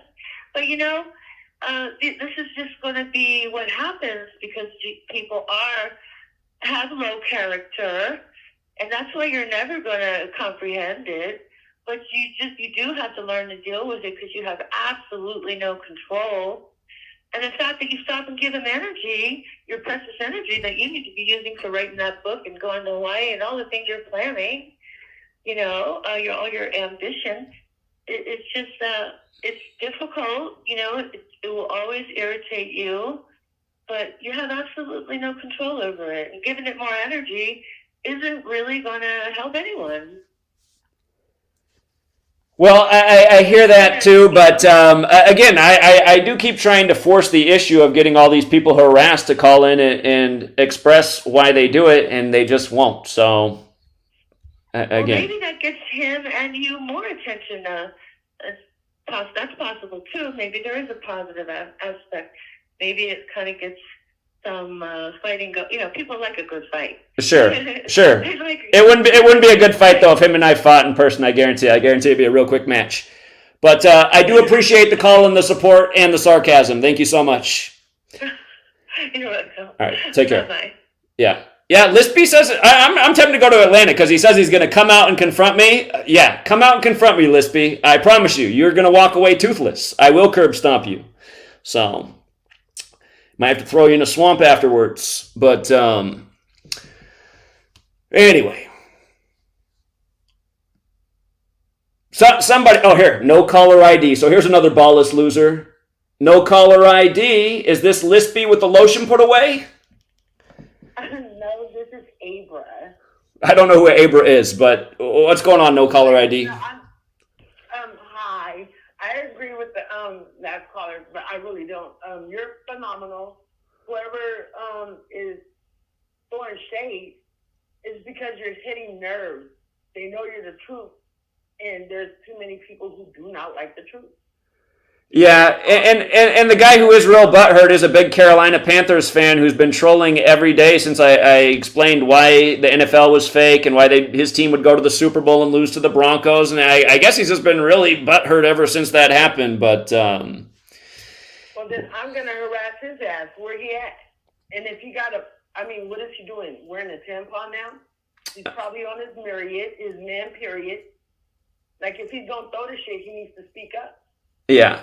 Hey, can somebody post the picture? Can somebody post the picture on Free to Find Truth of Lispy? We need to put his face up on the screen so that people in the Florida area can find him. Somebody's going to see this guy on the street. He lives in Florida. So something's happening because they wouldn't be harassing you to this magnitude, and you're breaking stuff. Like even when I share your videos, sometimes they don't go. I sent you 2 CashApps just now. One of them was like, it went through, but it's not showing. I sent you one last week. It acted like you returned it. I said, what the hell? People have been saying that a lot, that they have not been able to send me a Cash App. I've been getting that a message a lot that it rejected it. So Can you please check right now? I did just see something just showed up for $7 if that was you, so thank you very much. Oh, yeah. Then I sent you 30 earlier, and then I sent you like 15 last week. I didn't get any of those. I haven't got. I think that was like the first Cash App I've gotten in a week. Though neither of those other ones came through, so make sure they didn't get taken out of your bank account. It did get taken. That's why I'm asking. Yeah, no, I definitely did not get those. Well, we'll find another way to get you the money. Well, you should make sure you get your money back though too. And by the way, I mean you donated $7. I only expect. I appreciate it. People donate $1 a month, so you covered 7 months. You're good. Thank you. On your Patreon and on your I'm a member. I really people don't understand. They mad because you're telling the truth. I know somebody. My ex-husband's cousin is he just got drafted into the what is that, NFL, and somebody, my older brother's brother was for the Denver, Colorado. I swear to God, he told me the game is rigged. I know people who tell everything you said has came to pass. They know there's nothing new under the sun. They know the shit. They want to be amongst the lost sheep that's going to fall into the abyss. They want to. It's easier for them to cope with life, I guess. And they're the clone sheep. I don't understand it. I'm like, you cannot make this shit up. Do you know how many millions before my dad died he was getting off of those horses just by knowing the type of stuff you know? Like, no. You know what I'm saying?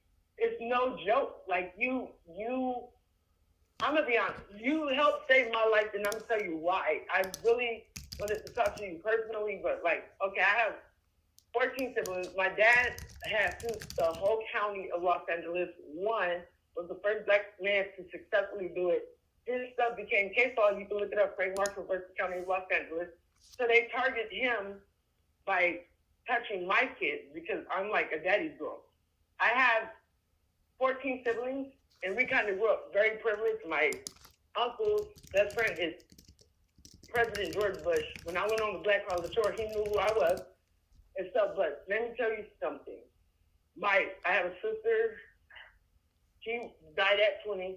Birthday December 19th, died April 19th. My brother, 30 years old. Birthday November 29th, he died September 29th. My baby brother, he died at 30. Oh, shit, this is hard for him because he just died. And then my nephew, 30 years old, who's the son to my sister, December 3rd, January 3rd. And my dad, he was with the medallions. He actually thinks he was inducted into the Rock and Roll Hall of Fame. Oh, my God. And, how do you say it? Oh, my gosh. he wrote for the Beatles and whatever a Rolling Stone is. Like, it's some crazy. Like, I have like a trust fund. They want to like. It's deep. It's really deep. So, had it not been for you, like, and the stuff you put out, I would be dead right now. And I swear to God, that's the truth. Like, I'm born December 27th. My dad and my only son is born August 11th. Okay? And it's always some shit going on. Like, my dad was poisoned. And, you know, he's August 11th. He was poisoned December 11th. But they knew I was the one who would put stuff out there. So I was poisoned before him, which was December 7th.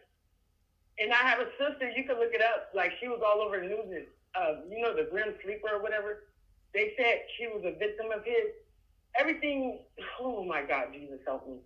But it's heavy. She's been missing 19 years. She came up missing twice. Then I was raped. I was a virgin like my senior year. And my rapist aired out all over the news in 2014. He was actually the Lancaster serial rapist.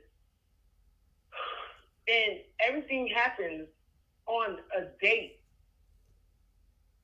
that syncopates your birthday. Everything you put online has been the truth. There hasn't been a shady flaw in your stuff.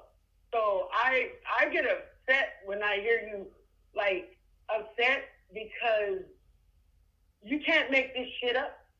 And people might think, oh, it's just simple. There's only 10 numbers, 9 numbers, or whatever, and they recycle. They're going to wish that they listened when they had the chance, when it's too late, and they're going into the gas chambers, because that's what they're doing now.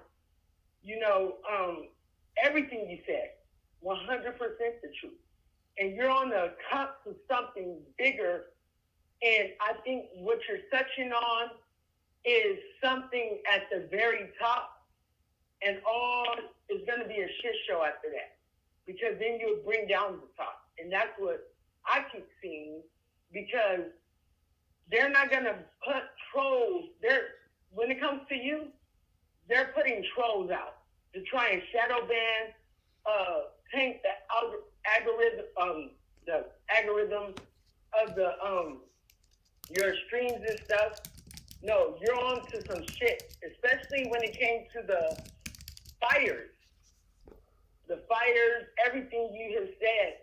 I've been following you since 2016. Had it not been for that, and that's December 2016 is when that happened to me and my dad. And then out of all our siblings, he only left me the, multi-million-dollar trust fund. My baby brother had his own estate because of what happened to him in Camp Miller. All of our stuff is online. All of our stuff, our lawyer, Sean McMillan, I work for the law firm. And you know what I'm saying? It's like trying to do the right thing, it comes with a price. So, pretty much the things you say, if people don't pay attention, they gonna miss it, because you pointed out the very rotary system that they have when they brought the fiat paper currency into play, and when they brought the chain of, what is that thing called, birth certificate. Just like on the back of a birth certificate and the social security card, it's a red barcode number. There's 9 regional banks in America. You're on to something big. And when I was telling my dad the dream I had, the revelations I had, for the first time ever in life, he told me, I need to shut up. I know too much. That type of information could get me killed. It blew my mind that he would say something like that when he told me, don't ever shut up. And I was like, what the hell is going on? You know what I'm saying? But the 9 regional, everybody in America, look, there's a barcode on the back, a red barcode on the back of your birth certificate and your social security card. That will tell you, like they say your, what is that thing called? Social security card is your first credit card. That's hogwash. No, that's where your birthright money is, whether you're, if you were born in America. You know what I'm saying? America is the full of shit country, but There's 9 regional banks. My friend worked for the U.S. Mint Treasury. She told me some deep shit, and she said, I shouldn't have access to that knowledge, but you're on the cusp of that, and that ties into who's running the show. You basically told everybody everything they need to know already. So if they want to die and, fall by the wayside, let them. But can nobody say that they were not warned? Can nobody say that? Indeed. They're not shadow banning you for nothing. You know what I'm saying? Indeed. Right now, we're on to something. And you, by 2024, if these hoes don't want to get it, that's their ass. Because even the unbeliever will start believing in God just by what you put out. Even though, you can tell I believe in God. I know why I believe in God, but you are definitely of God. Your ticket to heaven is clear to go, because you cannot, if you don't stand for something, you'll fall for anything. You know what I'm saying? And for them to not see, you said something about the what's that thing called, the basketball playing or the game. Listen, a very famous basketball player said, yeah, well, during recess time, you know how the coach tells you what play to make? It's because it's scripted, and they gotta make the play no matter how technique they seem. You know what I'm saying? Or if they have to make a quick judgment and it looks so real they fail, or somebody did a foul or something. No, that shit is scripted from date to date, by minute to second. The shit I've seen in my family, I'm still shocked. Like now, one of my older brothers in the coma out of the blue.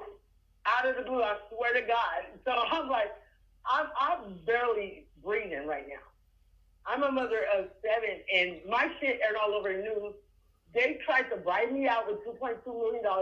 I got triple that, so I don't want their money, because they let my rapist, which my older daughter is from that rape his own daughter to get back at my dad. Yes. So it aired all over the news.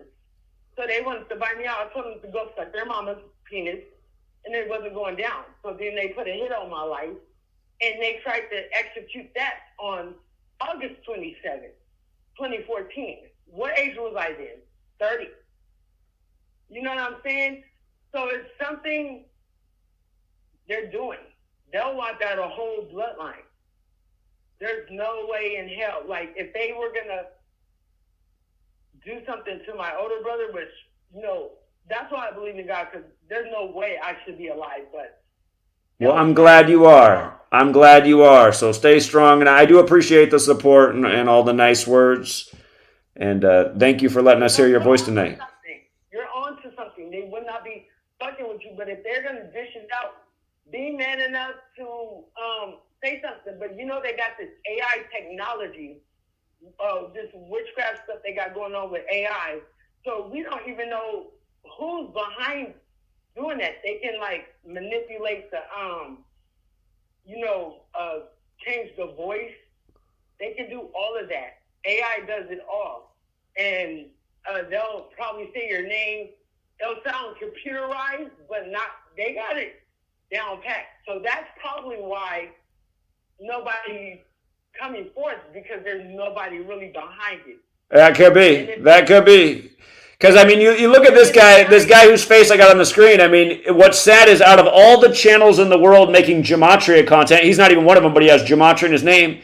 He's getting more views than almost everybody else. And there's people who are actually doing good work. And it's like, is this even real? Like, why are people watching this guy's channel? They just... That's why I want to see, what are you talking about? Because I was going who's doing it?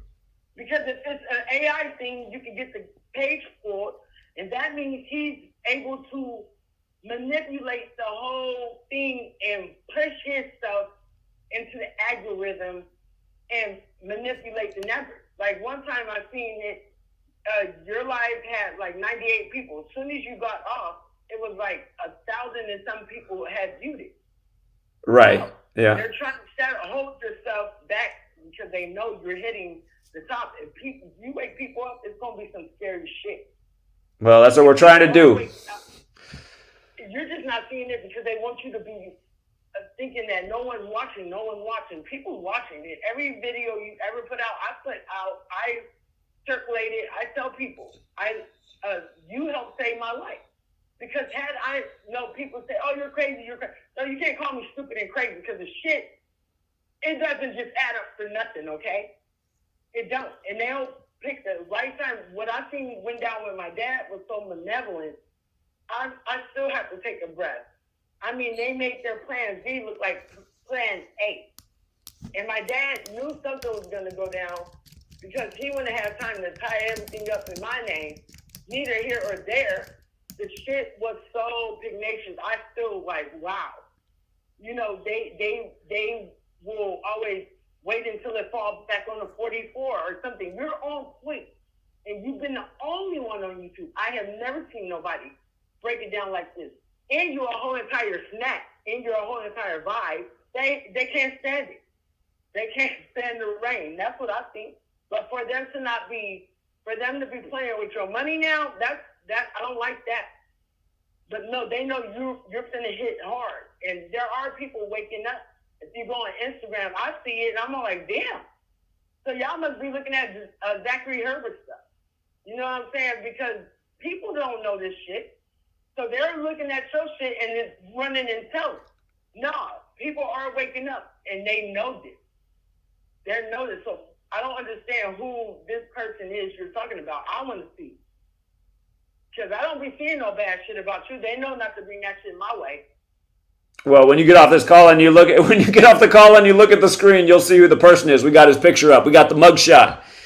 So I would have my friend. We'll be a whole shit show, and we'll go clown his ass down to his shitty blog. Like, don't fuck with Zachary. That's the bottom line. I feel like you helped save my life, and for that, I love you. I'm grateful. You know what I'm saying? Because you let me know I wasn't crazy, and now that I know even the stuff I didn't know that you put out, like they're scared to like really fuck with me right now. You know what I'm saying? You're a threat to them. You're a threat to them. That's why they throw a rock and hide their hands like a little bitch. You know what I'm saying? I don't like that. They're full of shit. They know you hitting hard, and when they little fucking pyramid scheme or whatever comes tumbling down, they'll all be exposed. They'll be in their granny panties at that point. You know what I'm saying? That's not cool. But no, I want to know who it is because I ain't seen no shit at all. And like for whoever's sitting up here like, no, it's not that, hard to see. And whoever still got a wool over their eyes in 2023, they're a fucking clone. They're a fucking Martian or something. They're not kidding. Indeed. Because I don't, not everybody's human. They're wearing meat suits, all kinds of shit. You know what I'm saying? They're doing demos. Like, they're weird. So there's no way in hell. You're that guy. So I know America hates it. I think you should just run for president. I really do. Like, just let the world know you here. Like, for real. Because... Well, that is part of the plan, not to run for president because I don't want to be in office, but I do want to go to these big presidential campaign events and try and wake up all these people that are still voting in these rigged elections and see if we can turn some heads. So, again, that's why people out there who don't support the work, if you can find $1 a month to support the work, it does add up when more people support. We've lost over 3,000 people since we started pounding payment. I don't know why that is, but... that's because they're trying to stop. They feel like if they stop your money, then they can stop you. Well, it's true because it does take money to travel. It's expensive. So, anyway. Well, no, we can't let it go down like that. They're full of shit. They're full of shit right now. They're scared of you stopping their whole entire power. Like, seriously, like, that might sound like a big claim, but you guys, the knowledge we have here, like, if we get enough people to see exactly what we're pointing out, it could stop their power, because people would be like, oh, man, these games are rigged. Maybe they are sacrificing people. Damn, the election's rigged. Man, the news is bullshit. You take all this stuff away, society changes. Instagram, there's a lot of people, I listen to them, I say, wow, this sounds like Zachary Herbert. You know why? Because I know Zachary Herbert's voice. I know how he talks. I know the information he's putting out. So somebody's listening. Somebody's putting it out there, and then these people are getting like 29,000 views in one day. just by what they're putting out. They got a big ass following because of what you're putting out. And I even I forgot what is his name. Izito. Some guy, he said, I heard this guy, Zachary Herbert. He even gave me a shout out in his stream he did. I think that was the night before last night. Yeah, because that's where, and he had like 1,500 people. You know what I'm saying? Watching at one time. So your stuff is getting out there. They want you to believe it's not. They won't be fucking with you right now. That's why they're fucking with your money. Because they know you're at the top of something. Someone's waking these, even the most ignorant ass people up. They're waking up and putting the weed down and shit. You know, and scratching their head and say, oh, shoot, 1 + 1 is 2. Hold on. You know what I'm saying? So you're doing something. Something. They would never fuck with somebody's money unless they're fucking with something. Yeah. I think you're right about that. Again, friend, I really appreciate it. I wanted to end this stream at the 2-hour mark, and I did go over. But thank you so much for your nice words. I do appreciate it, and I'm glad you're alive and with us. It's the truth. It's the truth. I wouldn't be alive if, like, you know, when you made me feel like I knew I wasn't crazy, and you know there was nothing nobody could do. Because now I'm ahead of the game. I can tell by their movement. I can tell even by the frequency that they try and push out in the air or whatever, what day it is, if it's the 44 or anything. But I know, like, they go to the very depths of what you know. They're trying to figure out. They're probably tripping out right now. Is this the Messiah? They're probably on one right now, snorting dope or something, trying to figure you the hell out. So while they're trying to figure you out, they want to mess or corrupt your money and stuff like that. But spiritually speaking, you cannot mess with somebody like you and God not lay a hand to the wicked. And I've seen God do crazy stuff to the wickedness of the wicked that try and surround me. So I want you to be encouraged that, you know, no, because God is for you. God honors what you're doing. It's written in the word. Everything you're doing is like, no. Jesus thinks, no, you're that guy. Can't nobody say shit about you right now. And if they keep it up, they're going to see themselves fall into the pit that they set for you. They cannot play with you right now. They can't. But they try and throw a rock and hide their hand. They're doing it too crafty. They're too scared of you. They wouldn't be too behind the scenes with the shit. You left for live and the punks wouldn't even come up and speak up. You know? No. Nigga, you ain't shit. Your mama ain't shit. So don't play with that. No, I want to know who this is behind this thing. You know what I'm saying? Who's behind it? Because they even add on fake numbers to make you believe people are following. They would dub a page. This AI shit has gone too far. So I would know right away, depending on the page, if it's AI or if it's somebody really behind that shit.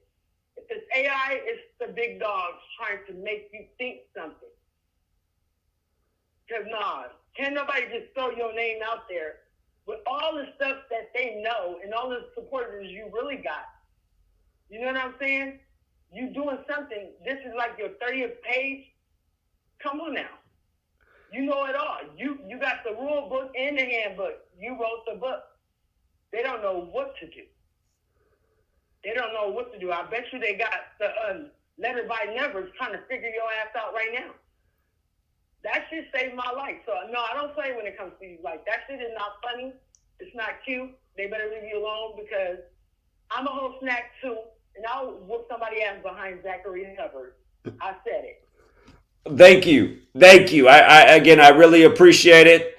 And I do got to wrap up the stream. But I appreciate all your words. Thank you for calling in. No problem. All right, you have a good night. No problem.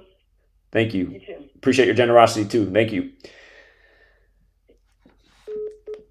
Okay. Yeah, I do got to wrap it up, but how disappointing. Who's the fraud and nobody calls in with a real debate? Just one moron who's like, you don't place bets. How do you know that? Oh, I don't know that. Then what the fuck is your argument, moron? There's got to be somebody who's a better caller than that. How about one of those retards going to the Cowboys game yesterday, walking by Evan, or one of them out there watching? Call in. 509-560-4982. I need at least one person to call in and try to bring it with how I'm a fraud. Got all these retards leaving comments day after day. Zach's a fraud. Gematria's bullshit. Gematria's a scam. Okay, call in and explain how. Because I've been backing up my points for a decade. Let's hear you try to back up your points. Yeah, again, this guy on the screen, you guys, this is the dedicated troll who claims to have only been trolling me every day since 2017. He says it's a lie when I say he's been trolling every day since 2015, but I'm pretty sure 2015 is right. Because again, when he started here, he just had a Carolina Panthers avatar, and there was another troll before him under a different name, but with a Panthers avatar that had been here since 2015. I think it's the same person. 8 years of trolling. How pathetic. And I guarantee right now, this guy whose face is on the screen, I guarantee you he's watching in screen recording right now because he screen records everything. It's like he's paid to do it. But he won't call in, and he'll leave a comment. He'll say, I won't call in because Zach wouldn't let me talk. Call in and prove yourself wrong, fucking loser.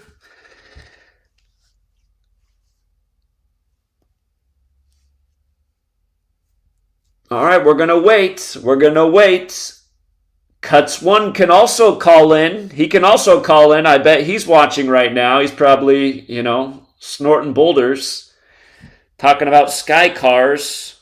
How tough he is online.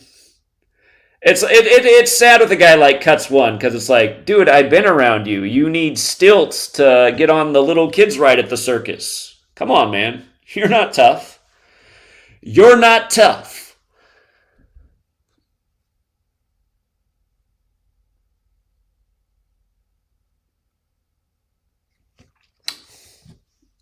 Is that right?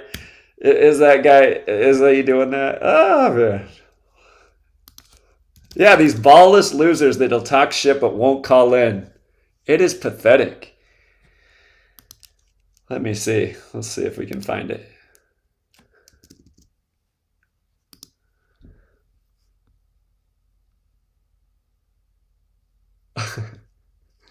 He is doing a live about this right now on his Twitter. What a loser. I like the Matrix, but that guy's brought some real losers around the community. So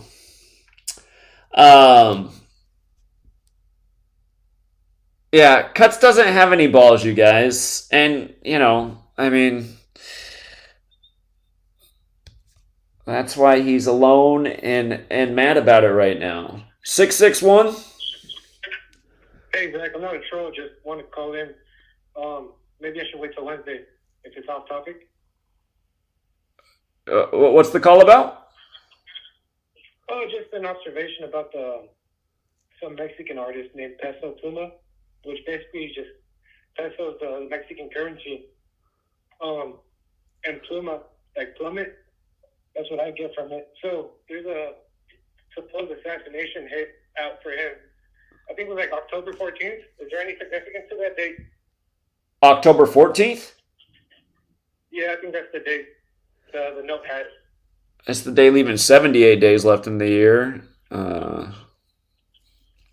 This year it's got 67 date numerology. Just with his name, like money. Okay. Yeah, I probably want to do it more. Okay. All right. Call back Wednesday.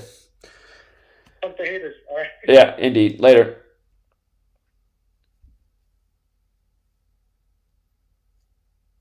Yeah, indeed, Green Arrow. And just these people are pathetic. All of my trolls are pathetic. It's sad how many pathetic people are in this world. I give them all the time in the world to call in and present themselves, and they got nothing but excuses. People are like fleas,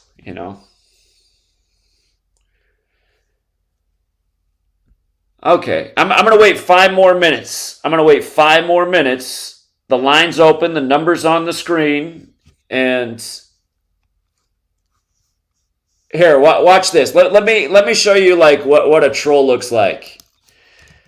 Let's look at what a troll looks like. So here's a guy who's just spamming all these weirdo videos. And understand what this guy's mad about is he came out and he didn't have any problem with me in person, and he met a girl And, he was probably the 40-year-old virgin before he met this girl, and then he might have lost his virginity at age 40, but then,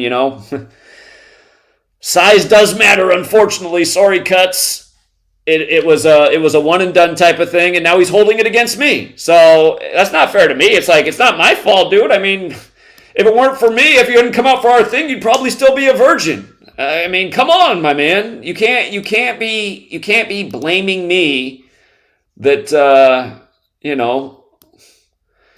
what's happened has happened. It's not my fault. But here, let's listen to this guy. So he has a stream going right now because he's watching and he's getting provoked. Zach, a rat fraud, 1,000%. One in this space. Here, let's tune in and listen. Start listening. Here we go. For me, it's like, it's not my fault, dude. Oh, he's playing my stream. Cuts, why don't you call into the stream instead of just listening to my stream by yourself on Twitter? You can't be blaming me that, Poor guy. No. Poor guy. Call into the stream, you fucking loser. Anyway, and these guys have become best of friends. So we got a guy who's 5'2", and the guy with the lisp who looks like he was, I don't know, the product of two inbreds. Online, man. Online. It's a haven for losers. Let's see if Cuts can call in. Yeah, he's on Twitter by himself, and he has all the time in the world to call in, but he won't.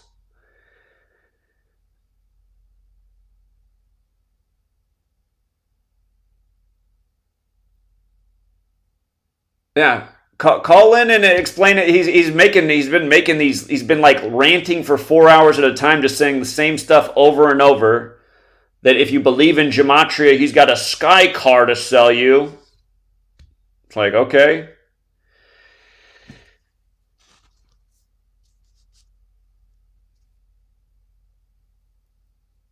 Cuts lives in the Bay Area. He's down in the Bay Area. Again, he was out with me when I was in the Bay Area, and he didn't have a problem. He didn't say anything when we were out in person, but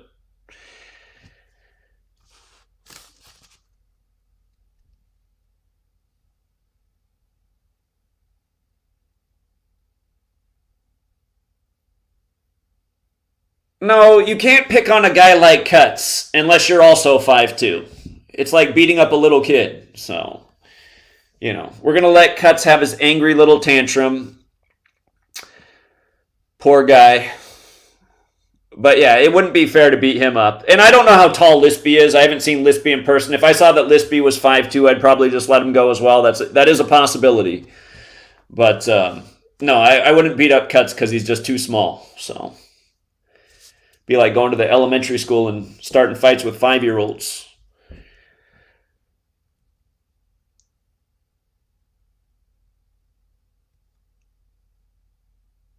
Yeah, exactly. This is my troll. I mean, he does look creepy as fuck. So this picture, you guys, the way this picture was taken is when him and I were talking, he screwed up on the live stream because he had it so you couldn't see who he was, but then he must have hit the wrong button on his phone while he was talking, and then there he was like licking his lips and his teeth like a fucking weirdo. And somebody got this screenshot while it was going on, but it's like, okay, this guy's even a bigger fucking loser than we could have ever imagined.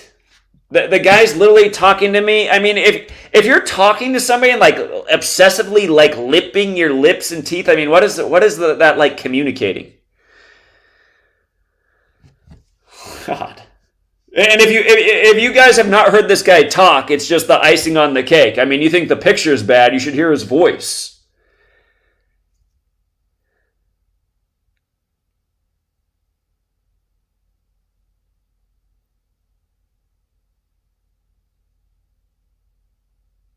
Sports Gematria Facer build? I wonder who uploaded that. Okay. Yeah, the other thing that's annoying about this guy is he's always in everybody's chat spamming my name with a whole bunch of Star of Davids like I'm Jewish. It's like, okay. Well, why doesn't YouTube take him down for anti-Semitism? I get taken down for no reason at all. This guy can be everywhere spamming all this bullshit. Zach's a Jew. Star of David, Star of David, Star of David. His channel just stays up. I upload a video about Professor Dave Explains making fun of astrology. I just upload a 1-minute clip of him saying that and then do a video addressing his comments and why we should have a debate. And then I get suspended for a week for copyright. It's like, God, I can't even show a 1-minute clip of this guy and just say, hey, here's why we should debate about this. This guy can make a whole channel, with nothing but my content, and YouTube has no problem with that. Yeah, again, you guys, I mean, it is true what the woman said a while ago about people being jealous and haters. And I mean, again, we're looking at it doesn't even need to be explained any further. It's already understood. So,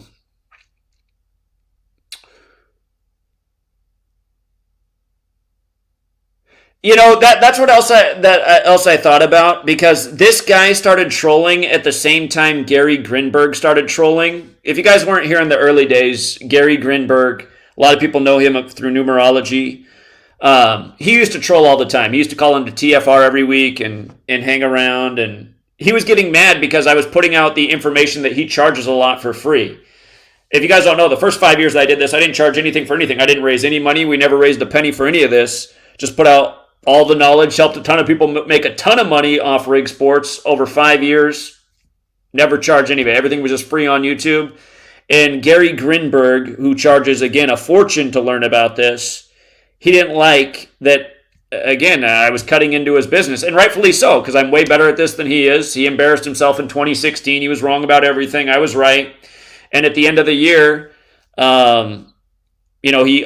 created a website called Gematria Fraud with my face on it. It's like, wow, what a fucking loser you are. Gematria Fraud. Okay, so I was right about all my futures this year. You were wrong about every single one except for the one you copied me on, LeBron winning on the King James's birthday. And you're going to seriously make a website calling me a fraud after I just handed your ass to you? And he'd call into TFR all that year and make himself look like a dumbass. But this guy right here, Lispy, could be connected to Gary Grinberg as well, whatever that network is, which would not surprise me in the least. So, Gary Grinberg, fat, sloppy guy.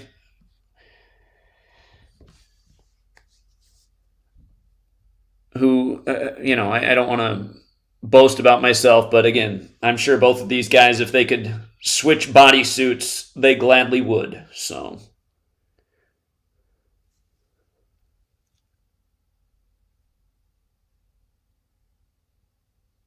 yeah, exactly. I mean, Gary copied me on Cavs winning in 2016 on King James's birthday, but I had the right teams correct from the start of the season. I had the right finals before the season began. He did have versus Oklahoma City.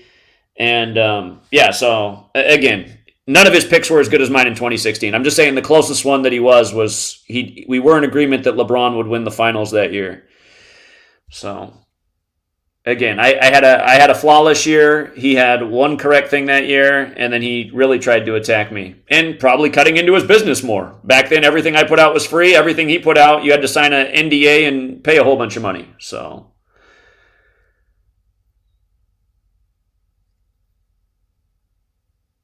yeah, Gary's another guy who's not tough. He's not going to come find anybody. Short little fat guy.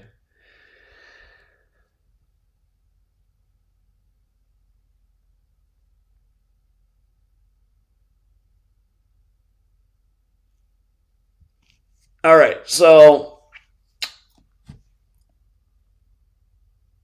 yeah, Gary was wrong about the World Cup. That British guy who tries to use my name in a bad way too and market himself from what he learned from me, he also had the wrong World Cup winner. And it was too bad for him because he gloated about how I couldn't do international football, but then, hey, didn't we smoke the World Cup? Didn't we have Argentina winning the day after the Pope's birthday and the likely match Argentina versus France? We had Argentina versus one of two teams, but the France one made a lot of sense. Like we pointed out, Argentina can beat France. France can fall to 2-2 in the 22nd World Cup to conclude the year 2022. Exactly what did happen for Pope Francis. 513. Yes. Hi, Zach. This is Stardust 2 in your comments. I don't normally comment on your videos. I've been watching you for years, and I really appreciate everything that you do. I'm calling in with a little bit different information. If you don't want me to discuss it now, I'll hold on and let you continue with what you're doing. I can't hear the stream because I'm down here where Hurricane Idalia hit, and I don't have internet service, so I only have one device, and that's my phone. Okay. If I go ahead and speak. Go ahead and share what you want to share. Okay. Calling because my numbers constantly come up consistently. I see in the news my birth date, other family members, and with the weather control stuff, I really would like to ask you what you know about Hurricane Ian and Hurricane Idalia, because I was literally in the area where Hurricane Ian hit 2 weeks before Hurricane Ian hit. And I'm literally in the area where Hurricane Idalia hit, and I was at the beach, Keaton Beach, exactly 1 week to the day, leaving an ancestor offering, as I did in Fort Myers last year before Hurricane Idalia hit. I think they know who I am. And I know this sounds strange. It's one of the reasons why I try to stay under the radar, but at this point, I'm tired of being afraid to speak up and speak out. So I just would like to know, do you think that they maybe have been trying to target certain people because of their bloodline or things like that? That might be possible. I mean, they make movies about stuff like that, and a lot of stuff they make in the movies is stuff they are actually doing in real life, so that's possible. Okay, well, how would we know if it's me for real? Like, is it a way that I can give you certain information about me? I'm not going to be able to answer that question. I mean, that's above my pay grade. You'd have to know who your ancestors are, I suppose, and why they would be targeting you, so... I do know who my bloodline is. Okay. Well, you would be the best person to answer that question. And if you are worried about that, be aware and always have your head on a swivel. Okay, well, thank you, Zach, for everything that you do. I have been watching you for years. You are greatly appreciated. I constantly share your information with everybody, your channels. I've been following you since you've had GematriaEffectNews. Well, thank you. I'm messing with you, and I want you to continue. I just really pray that people, and I pray to my ancestors, I don't pray to their false gods, that people really wake up and pay attention to what you're trying. I don't know why they keep stifling you, but just know you're out there. We love you. We appreciate you. We support you. Well, thank you so much. I appreciate that. Okay, I'm going to go back and get in the chat. Thank you, Zach. All right, you take care. Have a good night. Bye-bye. All right, so again, it's amazing how many people are online attacking my name and trying to undermine my credibility, but they just will never call in and bring it. I mean, if I'm such a fraud, it should be easy to call in and prove the case. Shout out to Green. Yeah, I hadn't gotten any Cash Apps in a minute, but 2 have come through tonight. Thank you to Abra and Green. So. You want to know something real interesting about the day Mahomes is born on? Again, the NFL's birthday where we began. It's the 260th day of the year, and notice Kansas City Chiefs, 260. How many guys have we pointed out who have the perfect name, who play for the perfect team? Remember Kansas City Chiefs 172 the other way. Len Dawson dead exactly 172 days before the Chiefs won the Super Bowl last year. Mahomes' birthday, the 260th day of the year, 17/9. They just won on his birthday, 17/9.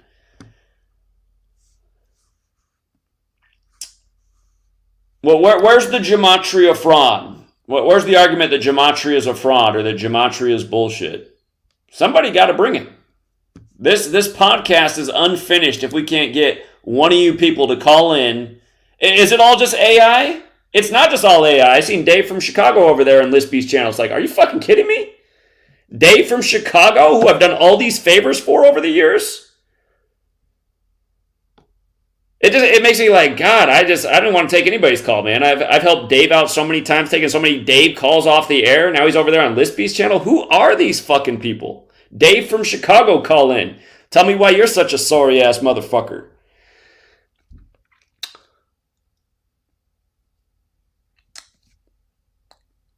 Poor Cuts right now. Cuts is showing like how you become a 40-year-old virgin. You have no balls. You do shit like this. You stab people in the back. You make yourself look like a fucking loser. Why are you streaming to a room of no people when you have the opportunity to call in here? If Cuts calls in, I'll shut up for 3 minutes. Cuts can talk for 3 minutes before I interrupt.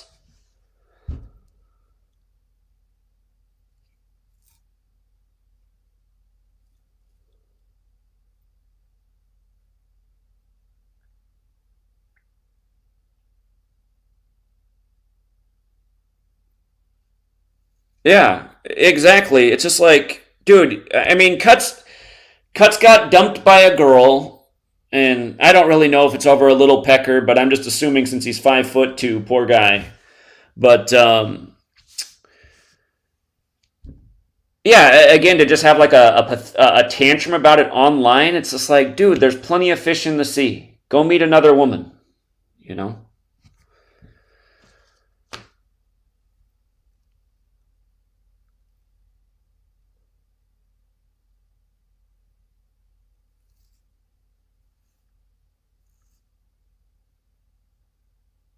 Here, while we wait for a call, again, in light of, did I take it down? Again, Mr. Amon-Ra, who caught the first touchdown, who has the 104 name Gematria. First touchdown of the NFL season was caught by this man. It's the 104th season. In light of that, let's again revisit this phone call. I just want you to listen to what I said. Again, this was the middle of a live stream. It's been cut and made into a shorter video. But I just want you to hear what I said to the NFL league office about how it's so obvious how so many of these players are born and bred to be with their crazy ass names with just the right numbers. And remember Key and Peele, they got the Key and Peele guy doing the NFL scripts this year. Remember when Key and Peele had the skit about college football and how the names were getting more and more ridiculous in college football? Again, I've talked about that skit before. It's because they got these Manchurians. But hold up. You want to search Zachary K. Hubbard calls the NFL. That's the video. And again, understand this was an improvised call in the middle of a live stream. It's been clipped and made into a shorter video. But this is from 2018. So again, listen to everything I said in this video. And again, tell me we haven't made the same point a gazillion more times. And I'm talking about Aaron Rodgers in 63. His fake injury ritual the other day was on a 63 date numerology on 9/11. As the Jets win with 22 on the 22-year anniversary of 9/11, capped off by a kick return from a 22-year-old, number 82 days from Rodgers' birthday. But here, calling the National Football League. Please share your comments, and we will direct. Calling National Football. Here we go. Let's turn up the volume. Good afternoon. Thank you for calling National Football League. How may I help you? Yes, can I talk to the Hollywood scriptwriter for Monday Night Football, please? One moment for me. Awesome. She knew who to connect me to. That was cool. Just say, looking for that Hollywood scriptwriter. If you guys didn't watch Monday Night Football, that's how they closed it out. They said it was a Hollywood script. Thank you for calling the National Football League. Please share your comments, and we will direct them to the appropriate parties. We appreciate your call. Hey, thank you so much for taking my call. I wish I was talking to a live person, but I'm sure you'll want to call me back ASAP. Please get that phone number that I'm dialing from off the voice recorder. Anyway, I was watching Monday Night Football tonight, and I just got to thank you. It was such a great Hollywood script. I loved how the commentator he blurted it out. What a Hollywood script. You see, you guys have helped me build up this following because I figured out how your games are rigged, and now people like to learn from me. And, before Monday Night Football was even played, I said, Aaron Rodgers in the language of Gematria, which is, it's mostly a Jewish language. Let's be honest about it. The name Aaron Rodgers sums to 63. He's going to pick up his 63rd home win tonight on Monday Night Football. And sure enough, he did. Over his favorite team, the 49ers, where he played at Cal. He thought he was going to be drafted by the Niners. And wasn't it funny that the game was 49 days from his birthday playing the 49ers on Monday Night Football? But anyway, Aaron Rodgers, 63, picked up his 63rd home win. It was a date with 63 numerology, and I'm sure you know what the score was there. I did just ask the woman to connect me to the Hollywood scriptwriter, so I'm sure you know that the score was 33-30, 63 points. We also know over here that MNF's 33. We know how you guys love that number. Synagogue of Satan in your satanic gematria cipher, NFL 137, the 33rd prime. We love it all over here. We're enjoying the scripts. We're waking up the masses. Our whole goal is to make it so that you guys have a 0 rating and nobody shows up at these taxpayer paid for stadiums. Also, what was real sick of you guys this week was what happened over there in London. I told my people it was a big Seattle ritual. The Raiders and the Seahawks had last played 206 weeks earlier. Seattle's the 206 area code. Wembley Stadium equals 206. And Pete Carroll, who loved to chew his...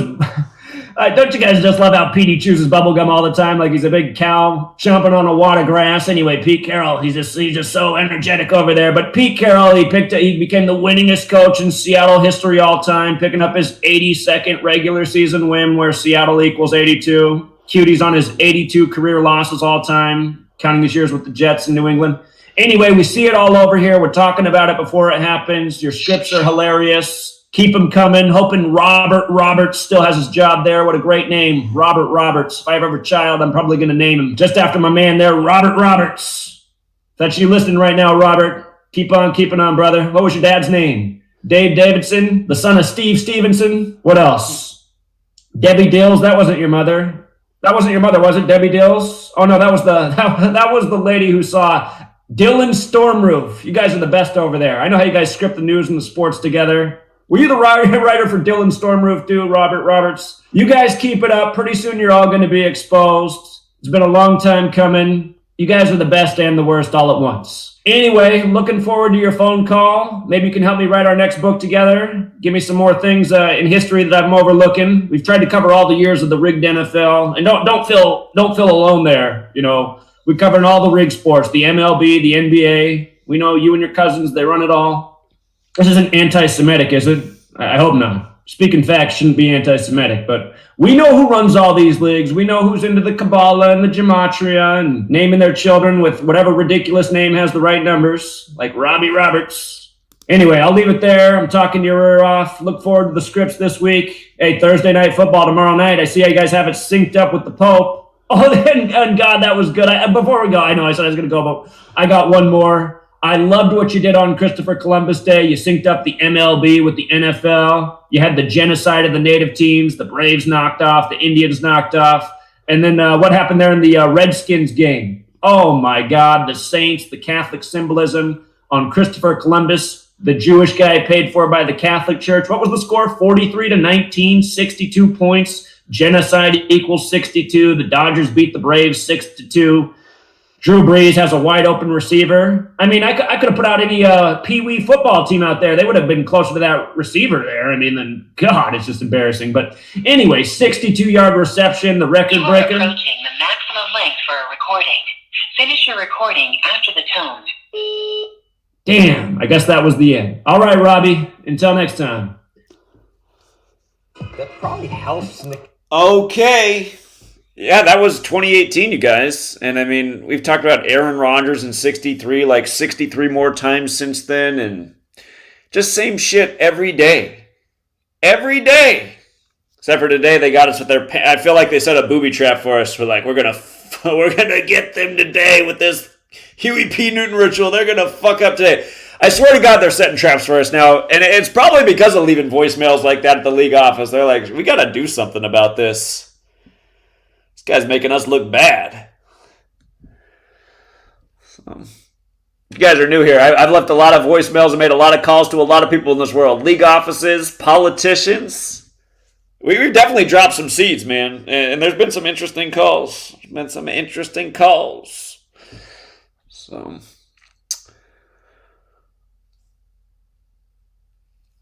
All right, it doesn't look like we're going to get anybody to call in. Cuts isn't still streaming to himself, is he? Like, why can't this guy call in? Oh my God, he is still. He's still going. He got some people in the room, though, since we broadcast it. Is he just playing my recording, or is he actually saying something? Cuts, call into the stream. Explain yourself. You know? Just so you know, some women are into little peckers. You just got to meet the right one. Just stay persistent, buddy. There's somebody for everybody. I got to check in real quick on his stream just to see if he's saying something. I got to like at least hear some kind of critic just to again be reminded that my critics have absolutely nothing. Let's hear where Cuts is at right now. Right? I know, they've death threatened me too. There's no reason to do that to me. That's for sure. Even the homie Itachi back in the day, your buddy Itachi, even he said a while back, he was like, anybody that's trolling Cuts or trying to do anything fucked up to Cuts is a pure fucking scum. Right? And I mean, like, buddy, now it's Zach! Now it's Quackery is the fucking scum! What, that day y'all talked on the phone when I was there? Hey, Quack and Fraud, you're in here, bitch! Fucking, I gave you a fucking microphone, you fucking fraud! Oh, yay, hi, Let's Zach. get Charmed One on your fucking stream, bitch! Zach. Quit yelling. Hi, Zach. Nice to meet you. Whoever threatened Cuts. Whoever threatened Cuts. What's up? I'm the scout. How come you're a terrorist, rat, piece of trash, fucking fraud, fucking scum, bitch? A crack smoking loser trash. Let's not yell. Okay, so what I've heard about Twitter Spaces scum. is You're going bye-bye, bitch! Quit yelling. When it's your turn, you need to mute and not yell. Come through, bitch! We're gonna drag you away! Gematria, your bitch ass! So, Zach, you fucking scum! Cuts, real question. Cuts, have you ever been in a fight? Cuts! You're fucking going off the cliff, bitch! Cuts, have you ever been in a fight in your life? Let's be real. Fucking trash! Cuts.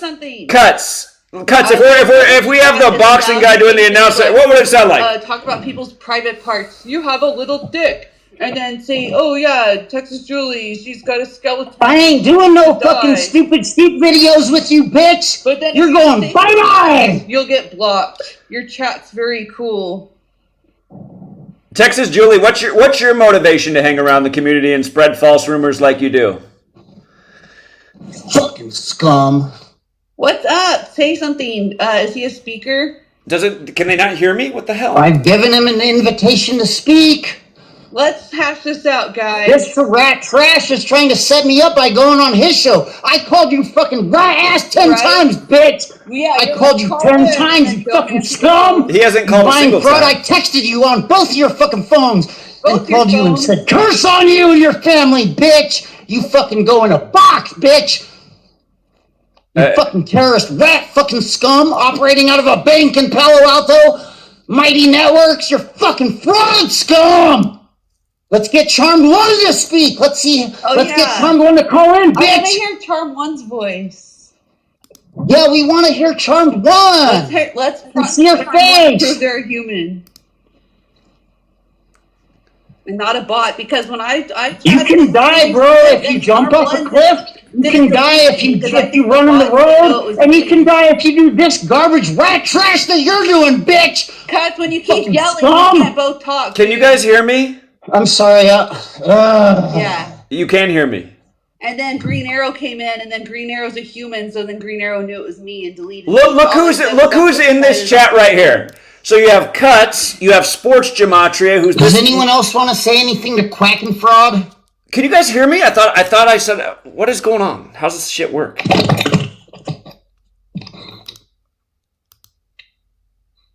Okay, so we have all the trolls here. We have Cuts One, we have Sports Gematria, and we have a person who goes by the name Texas Julie, who also spreads all this false information. Can you guys hear me? So Sports Gematria has been here the whole time, like a fucking loser screen recording, but won't call in, just a fucking loser. Cuts, can you hear me? They must be able to hear me, so they all just shut the fuck up. But yeah, listen to, I mean, you can hear mental illness We're from not Cuts. doing sheep videos with you, Quackery K, bitch. So what are you talking about, Palo Alto? Like, what the fuck are you talking about?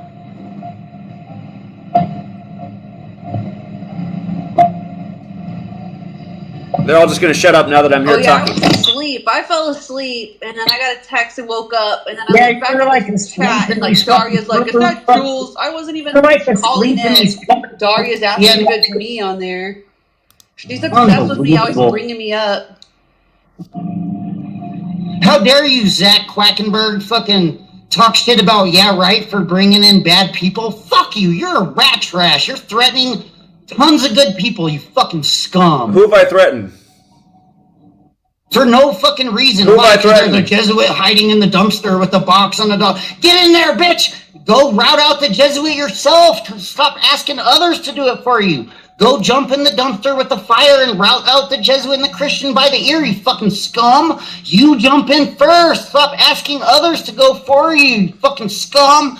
You go get a bank loan at your stupid rat bank, and you go fly to fucking the Vatican and go crawl in a hole on the side and get in there and drag out the Pope by the ear, you fucking stupid bitch. Fucking scum. Okay, I don't know if they can hear me, but I'm hitting this request to speak button. I've never done this before on Twitter. But yeah, again, I mean, can you believe that I can believe the inbred's in here. Don't worry, bitch. We fucking reported your garbage fraud ass to your fucking own fucking, the guy that fucking leases your building to your mighty networks, you fucking The scum. Regis buildings. Oh gosh. What are you talking about?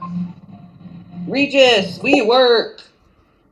I actually hey, just so you know, Zachary Quackenberg, I gave the guy that owns the building to your mighty networks your fucking stream from this evening and told him to watch it and look at the chat and see these rat trash scum operatives fucking threatening people for no reason over your stupid sports. Nobody's threatening anybody. You're the one online. We're talking a rat fucking trash fucking fraud that was smoking crack on 9/10 for 9/11. Who was smoking with crack? two demons saying, buy today, come on down and buy my baby. That was Gematria. hilarious. Those guys. I mean, that wasn't funny. Unbelievable, you fucking quack, fucking fraud, fucking Tarwin scum. said Zach was high. I missed it where you hit the blunt, the crack. This blunt. fucking quackery, I didn't fucking see that fraud. part. I mean, said it was Zach sad. It was a sad day for me. It was sad for me I felt like my soul almost left my body when I saw my heart dropped and my soul almost left when I saw Zachary Quackenfraud hitting the crack and his soul leaving his body. Okay, anyway, he just keeps talking shit over and over, just talking nonsense. Here, Troll's calling in here. It could be the inbred. Is it the inbred? No, this is Aber. I just want to say something. That's pre-recorded because if you can't get a word in, whoever he is, that sounds like a real guy, but it sounds like one of the munchkins from the Wizard of Oz. He is a munchkin. He is a munchkin. So. Minuscule in every way. Okay, marble size, probably biting a sausage. Neither here or there. It's a troll, and it's 100%. Now that I hear it, it's real people, but they're pre-recording shit, and you can pre-record something and make it go live, like if they're doing a live feed. The fact that you're talking and you entered on their shit, but they can't hear you. And it's trying to make it seem like you're not saying nothing, like you're a bully. No, that's pre-recorded. Well, if you've been watching his channel, he's been just like saying the same stuff over and over. None of it's true, but he just keeps saying the same things. I mean, he literally has like 4-hour live stream just saying the same thing over and over. It's like, what's going on with this guy? I mean, like, how bad is the mental illness? That's not live stream. Can somebody tag the page in the chat? That's not live stream. He's pre-recording those and hitting them as if they're live stream. It could be. Anyway, but yeah. I know that for a fact. Sure. You absolutely could be right about that. Able to get a word in. Okay. You're not able to get a word in, so that's crazy for them to make it seem like you're scary or you're not coming on their show and shit like that. And they're trying to overpower and talk to you, and they're taking turns to talk like if they're doing a live. They're not live. That could be. We did the inbred's in the room though, which is just hilarious. It's just like, see how pathetic he is. He sits around the whole time to record, but then he won't dare call in, and he'll post to his community that I won't do it because Zach would cut me off. No, fag boy, call in and prove that that's false. But again, thanks for the call. They're crazy. Appreciate it. Thank you again. Okay. All right, you have a good night. Thank you. Okay. Yeah, how pathetic. How pathetic. I again, there's just nobody who can ever call in and back up their slanders. So all people can do is trim up videos and play rants, out of context and try to paint some picture that isn't the case. And again, it's just like, to dedicate your whole life to harassing me, really, what did I do to you? Showed you how rigged the game was to try and help you out? Help you profit? That's what's got your panties in a bunch? Come on. Yeah, exactly. My trolls are fucking losers. And the thing about Cuts is, you guys, I know he came out to New York last year, and his only contribution was he asked to hold the video camera while Rambo and I were speaking, and then he ran off with the video camera talking a whole bunch of babbling nonsense, and you couldn't hear Rambo. And people were like, why did anyone give him the camera? And it's like, yeah, why did anyone give that guy the camera? Are you kidding me? And when he was with me when I went down to the Google campus, and he asked to do the recording there when we were at the Google campus too. And then when I confronted all the employees, he's like got the camera pointed up at the sky, and he's talking about like sky donuts or something. It's like, what the fuck, man? Sky donuts? What are you talking about? We're confronting these fucking Google censorship Nazis, and that's what needs to be documented on the camera. So, I was wondering the whole time why he was even hanging around the community, or where he came from, or what his point was. And yeah, and I don't know. I don't know who brought this mental illness here. So actually, I do, and I don't know why they did bring him around. But yeah, that same person who brought him around is always saying that they're a good person. No, they're not a good person. And when you start saying human pieces of shit are good people, it makes you look bad. Cuts is not a good person. He's a little scumbag. Yeah, he's mentally ill. He's got a little cocaine problem. And the thing was, I helped him out earlier this year. I didn't even have to be nice to him. He was online slandering, and then I ended up talking to him on the phone, and I got him to calm down. And he's like, yeah, I gotta quit. I've been out of control with the coke. It's like, okay, so you're doing a whole bunch of coke and going online and ranting about me and just talking all this crazy shit that's not true. But he stopped for a while, but now he's back at it. So yeah, I don't know if he's a meth head as well. I know he has a coke problem. And then he's accusing me of smoking crack. I don't smoke crack. I know, like, he legitimately has a drug problem. So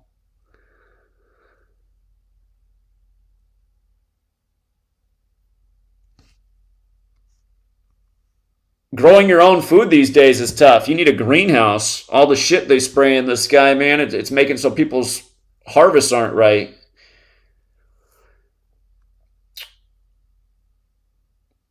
But yeah, we should all be growing our own food.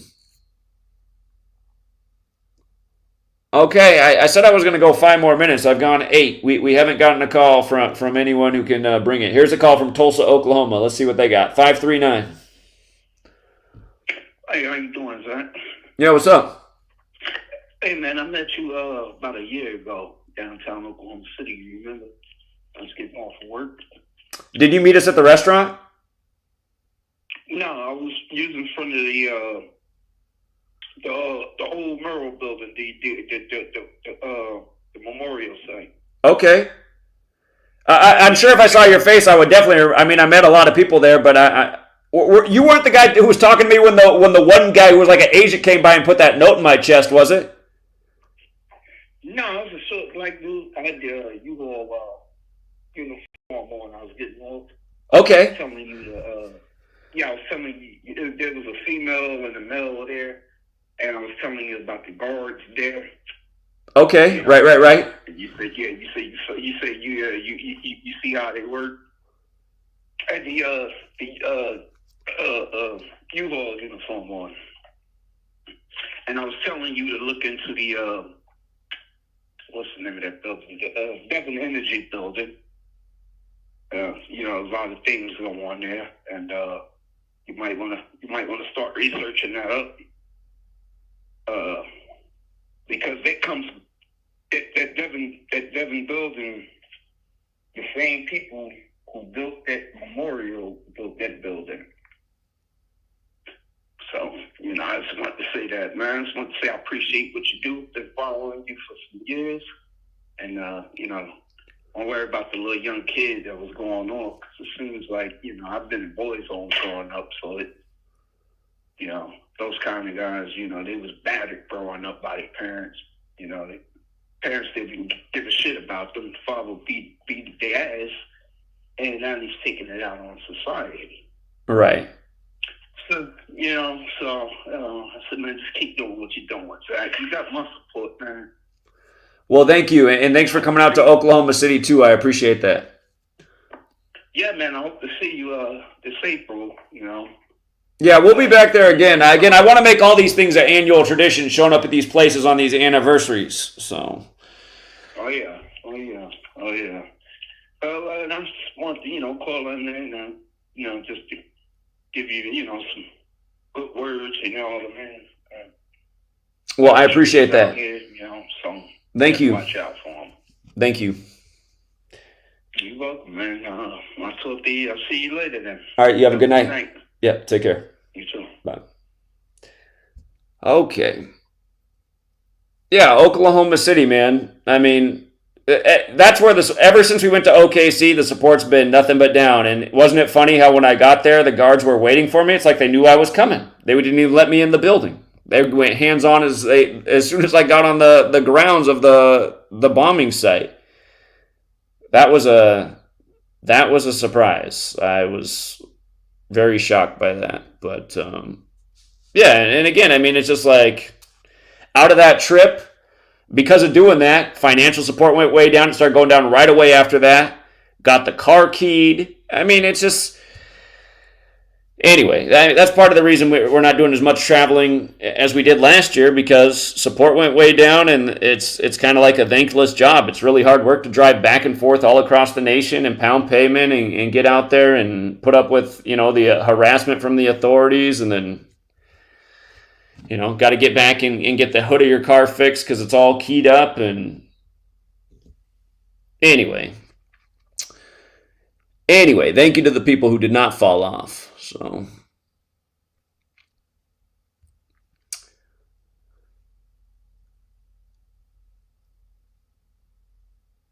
yeah.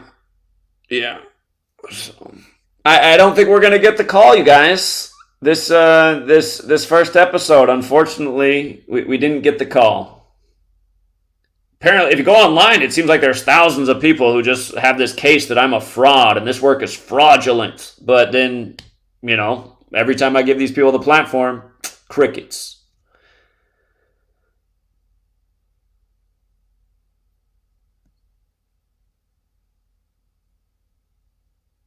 Yeah, I definitely need to be in D.C. I wish I lived in D.C. I feel like that would be the perfect place for me to live. Sweet Lady says that if they make her get the jab this year, she's going to quit her job. So, in a way, I almost hope that does happen so she can quit her job and we can relocate. I would love to be in... I need to be on this coast. That's where the action is. So, could happen. Could happen sooner than later. Yeah, the Trolls, this would have been one of the best nights to call in, just because, Monday Night Football was a little bit rough for us, but they know they're still going to get smoked. Shout out to Ralph in LA. I see Ralph in the chat. Ralph's another great teacher of the information. He's got a little book of his own on Kobe's death.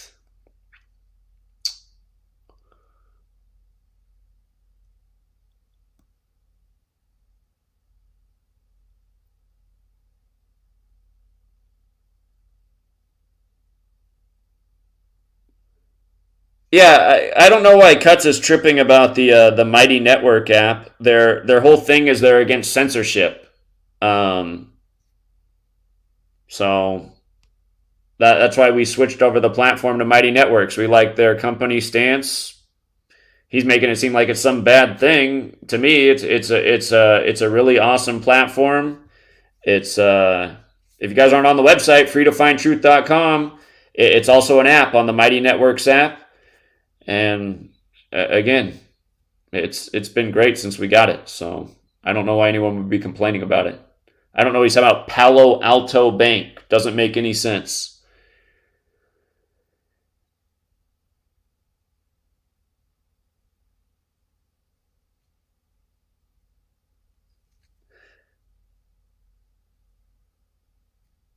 Dr. Shiva, yeah, I don't know. He's just all I think about when I hear the name Dr. Shiva is just how much attention he got. They're just like he the names that rose up in the time of the pandemic who got all the attention. Dr. Shiva, Tenpenny, Del Bigtree. I mean, these are all the people that got all the attention. And as far as I'm concerned, the information they put out, it doesn't hold a candle to what we've been putting out. I mean, none of them forecast COVID and all that as accurately as we did. None of them saw it coming years in advance as we did. And then none of them helped get out the word about what we put out. So here, this could be a troll. No caller ID? No caller ID. You're just going to call in and say nothing? Okay, so we have no caller ID just sitting here saying nothing. Okay, adios. I mean, and that's the tactic too, to just call in and say nothing. Like, what kind of weirdo fucking loser move is that?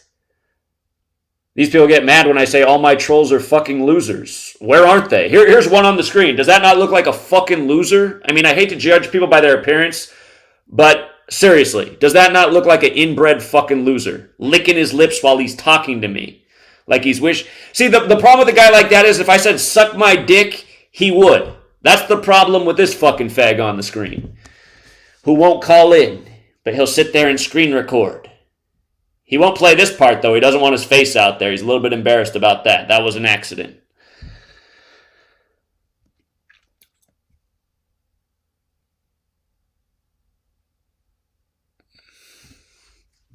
Here, no caller ID. Let's see. Is he going to sit here and just be silent?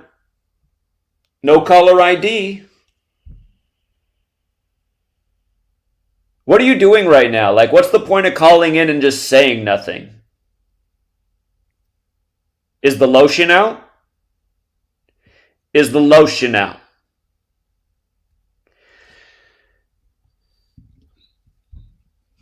Okay. Adios. God.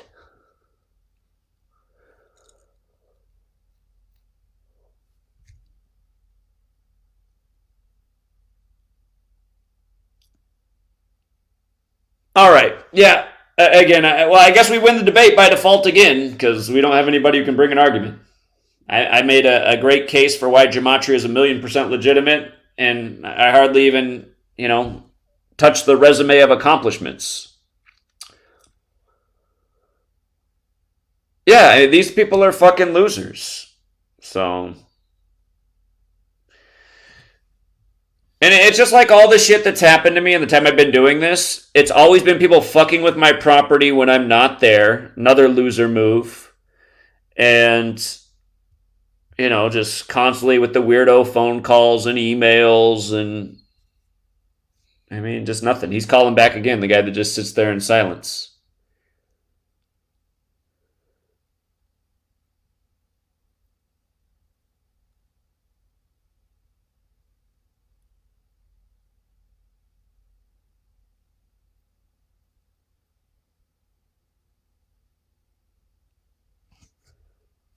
All right. Well, we'll wrap it up there. This stream went way longer than I meant to, but we were trying to get one of these people to call in and make a case, and it just isn't going to happen. And it is frustrating that it's just frustrating that people just, this idiocracy we live in, man. The fact that people can be going to sports games and not seeing how fucking rigged they are at this point, I mean, you got to be brain dead. Literally brain dead. How do you rig sports? It's like, how don't you? Do you see the fucking calls these refs make? How about how tonight's Browns-Steelers game ended? That wasn't pass interference? I mean, come on. And then just listening to the announcers, too. The language they use. As they show you in the screen, the blatant pass interference with the no call. And then Joe Buck's like, it looked like there might have been something there. His hands are all over him. He's holding him. He's pulling on his jersey. It's the same shit they called pass interference for earlier in the game. Should be the call right there. So...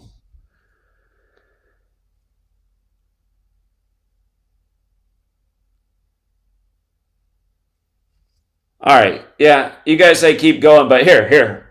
I was going to pick up. No caller ID keeps calling over and over because he likes to be silent on the phone. It's like, what statement do you think you're making right now? Just calling in and just being silent. Just fucking weirdo.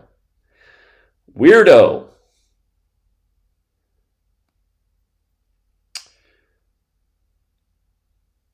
The other thing that's so frustrating about this world now is how they really have changed society. It's like everywhere is dead.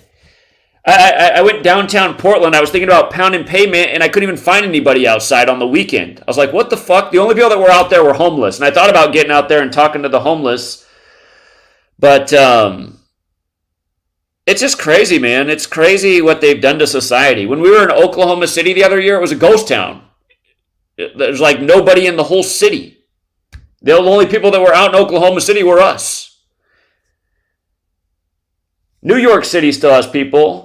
Los Angeles still has some people because there's so many, the population's so huge, but it's just like everywhere is a ghost town. I was just down where I grew up at, and I went by the old tennis courts that used to always be packed. You always have to wait to get on the court when I was growing up. You'd have to go on the warm-up wall and, hit the ball back and forth until the court opened up.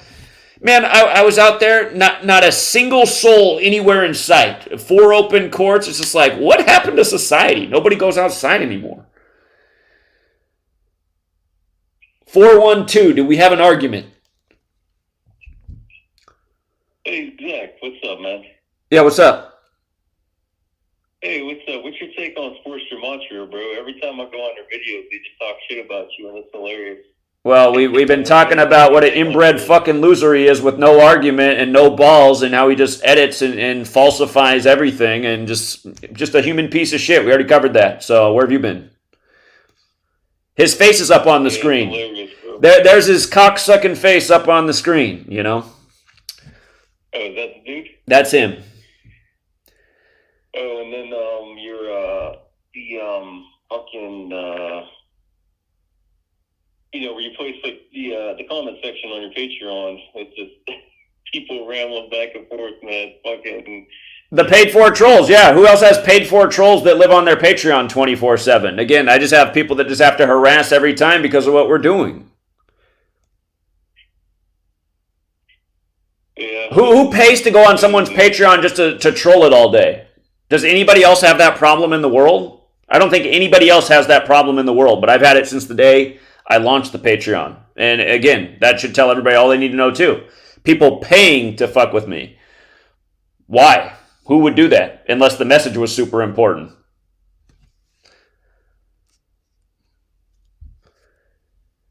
All right, anyway, I think that guy's a troll too, so adios. He's probably one of the trolls that hangs out on there and trolls all day. Calling in 3 hours from the stream. What about Sports Gematria? Oh, yeah, like we haven't covered that, dumbass.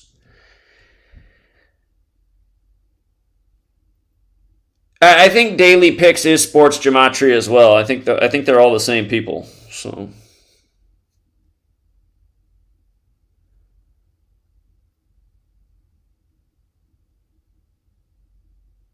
yeah, exactly. The screens. Just everybody's living in front of screens now. Nobody's actually going outside and being in the world. It's just everywhere is a ghost town. Is it the same caller? 412. By the way, bro, you look like a fucking. Hey, bro, you look like a fucking simp. I know you subscribe to OnlyFans because you can't get no pussy in real life because you're a fucking simp. You're the king of all simps. As I imagine, so sweet ladies in the house right now, buddy. Sorry.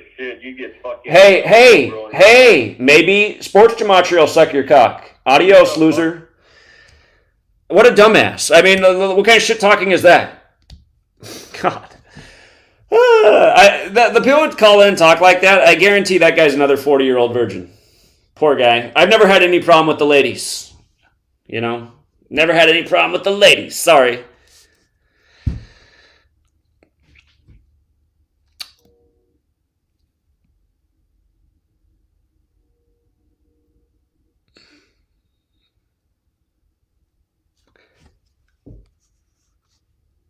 Can you imagine that? Like, how many people in the world, their job is just to harass me every day, and it's been their job for years? There's actually several people in the world that's what they like. If they were on a date and a woman asked them, "What do you do?" They're like, and they were honest, they'd be like, "Well, I harass this guy online. Yeah, I go on his Patreon all day and just post bullshit.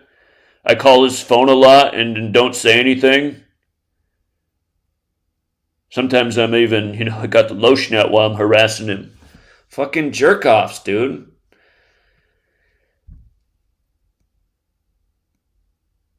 And these people get all butthurt when I talk about, why, the one thing I'm down with the Illuminati is the depopulation agenda. Just so many fucking losers. 86 them.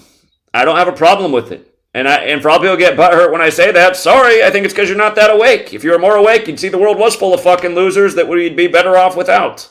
That guy who just called in cuts, sports gematria, I mean, fucking fish food.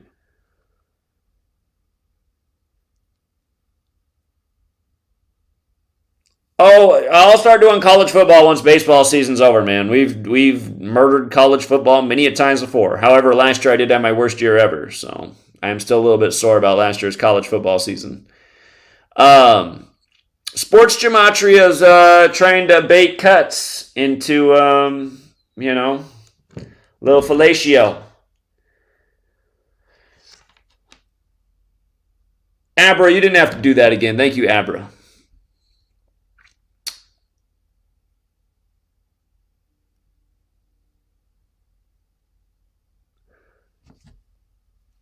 Okay. Yeah, we're not going to get any real calls, you guys, unfortunately, because there are no real arguments to go against what we've accomplished in this community.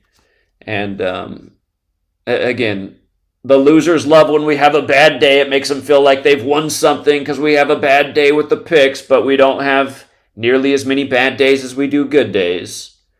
And this inbred that's up on the screen, the one other point I need to make is the only time this guy did anything with his channel besides harass me, it was so fucking pathetic. If you guys don't know what this guy does, like he'll put out a video with, he can't even do math, you guys. Here's the point about how he can't do math.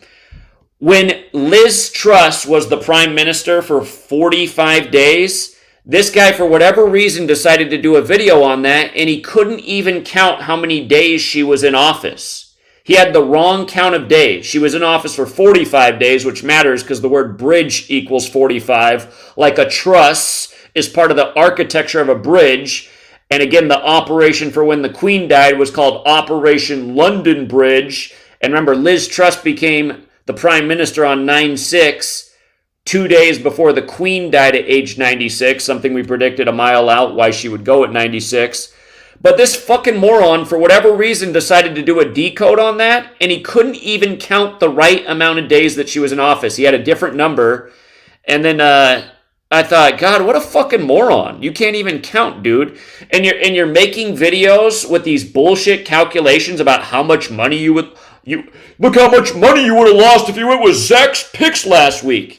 Meanwhile, another person just paid off their mortgage. I mean, that's who this fucking guy is, you guys. He can't even fucking count to 45. It's not even that high of a number. He couldn't count to 45. He had a different distance in days, and I was like, man, what a fucking retard. God, you can't even do it after it's done. And here you are trying to critique me? My God. Fucking loser. Yeah, exactly. Special needs. I mean, look at his face. This was a special needs student. That's what's sad. The most motivated person in the world to attack me is a fucking special needs. And again, well, I don't want to offend people, but there was a guy who's supposedly a villain who thought maybe the world would be better off. I'll hurt too many people's feelings if I say what I want to say, but people are just too soft. People are too soft, man. That's the reality. Special needs. Hey, go work in a group home and see what happens when the special needs comes in. The other 15 kids don't get any attention because the special needs kid needs so much attention, and you're like, well, look at this. Now 15 more kids are suffering even more because of the special needs kid. Do we need...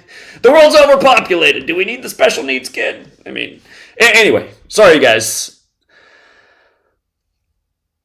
there are some things I do have in common with some of the people like Henry Kissinger.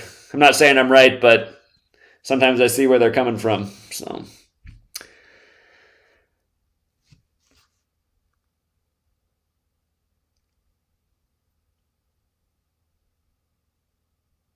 Okay. All right, I'm done. The trolls aren't calling in. We win. We win again. It's another victory. Another flawless victory. Shout out to Green and Alicia as well. You guys are very generous. Thank you very much. All right, instead of keeping up everybody too late with this stream, we'll wrap it up right there. Again, we'll do these streams all Monday. Always on Monday after the football game. We'll recap the greatest narratives of the week. Because, again, for all you guys who don't like sports, realize the sports are connected to the politics, to the history. It really is a great way to study the subject. And it's a great way to wake people up because what do people care? If you could vote on all the things people care about the most right now in America, the average American cares more about football than anything else, as sad as that is. So that's also why we got to stay on the topics. We got to meet the masses where they're at. Okay. Hold on. We got one more call just in case. Just in case. 347, take us out. Hey, Zach. Yeah? I was watching your video when you went to Hollywood, and you were standing in front of the Jimmy Kimmel building, and I noticed Jimmy Kimmel has 2 M's in his first name, 2 M's in his last name. That's a lot of M's for Mason. Interesting. Huh? A lot of M's for any broadcaster in the Masonic Temple. Right, exactly. So I was looking at it and I was analyzing it, and I was like, okay, 13. M is the 13th letter of the alphabet. So if you add up 13 plus 13 plus 13 plus 13, you get 52. Then M 13 is the 6th prime number. And when you add up 6 plus 6 plus 6 plus 6, you get 24. So that's 52 and 24. There's 52 weeks in the year, 24 hours in a day. Then you could break it down, and you could turn the 13 into numerology, which is 4. Then you're gonna get the number 16. 16, and I forgot what it was about the number 16. But that name, Jimmy Kimmel, it just stood out real clearly, like why they put his name on the Masonic Temple. I was just thinking, like, what other clues do you have about his name and it being on the Masonic Temple right there in Hollywood? Because that's kind of like a big deal. Well, I don't know. I don't know if I'd analyze it that way. It is interesting, all the M's, because, again, every alphabet that has an M, it's used for the first letter in the word Mason in every language of the world.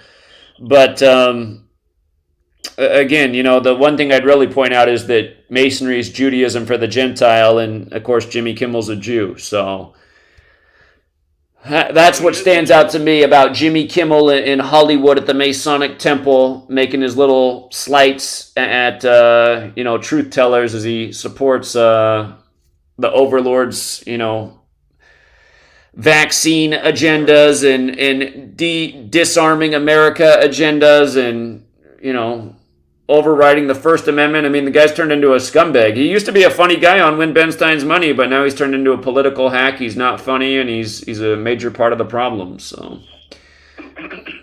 well, that happens to a lot of these celebrities that go big time. They get the big check, and then next thing you know, they have a different way of delivering the information. It's like it's not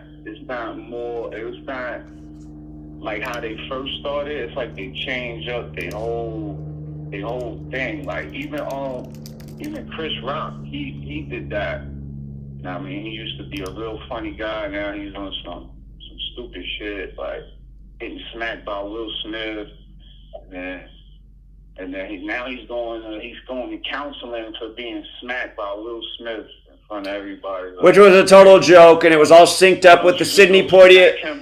Here, to remind people, we predicted that Sidney Poitier would die at age 94 before the 94th Oscars. And again, Will Smith has the movie where he portrays the guy who pretended to be Sidney Poitier's son or nephew, and he burglarized homes.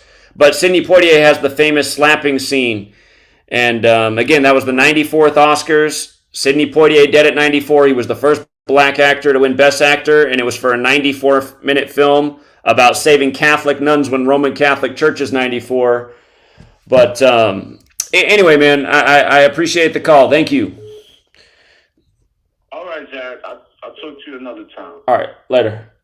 All right, hold on. I just one more call in case it's somebody who's bringing an argument. 807. Yeah, you're such a fucking fraud. How come you cannot get every single game? I don't know. Is that a joke? How come you cannot get every single game? If you're that amazing, shouldn't you be living on a yacht? Shouldn't you be amazing? Every single game would be an unrealistic expectation. Tonight I explained why we can't get every single game. So, no, what games? You never ever say what game that we can look forward to. You always say, oh, here you go, here you go, here you go. So hold on. What did I say about the? Hold on. What did I say, for example, about the Commanders game this weekend? Yeah, I don't give a shit about that. I signed up for. Okay, adios, troll. What a dumbass. It's weird. They all have these talking points that are false. They're all saying the same shit over and over. That's not true. Again, we're very specific about the games we like, but they're not all right. But the majority are, as we've proven for a decade. By the way, this whole alien ET thing, in case you missed my coverage of that, look at all the Gematria ciphers. This big alien story in 23, right? And it's been a focus all year in the news, just all nonstop alien stories.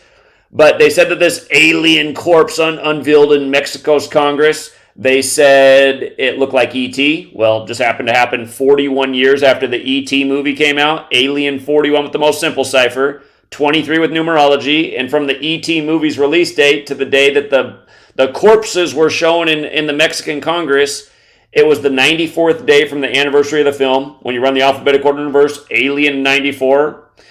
And for one more thing, there's 94 that goes with the first UFO sighting in Seattle, the land of the Space Needle. But right here, this guy who unveiled the alien corpses from his birthday, May 31st, to the day of the ritual, September 12th, it was his 104th day of his age, and the bodies were shown at the San Lazaro Legislative Palace, 104.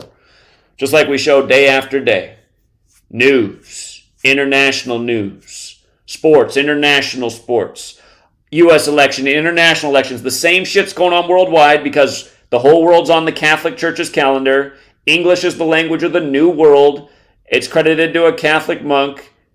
Again, I mean, the knowledge shows you who's running the show, and it makes sense of what's right in front of our face our whole lives. Why are we on the Catholic Church's calendar? Why are we saying it's 2023?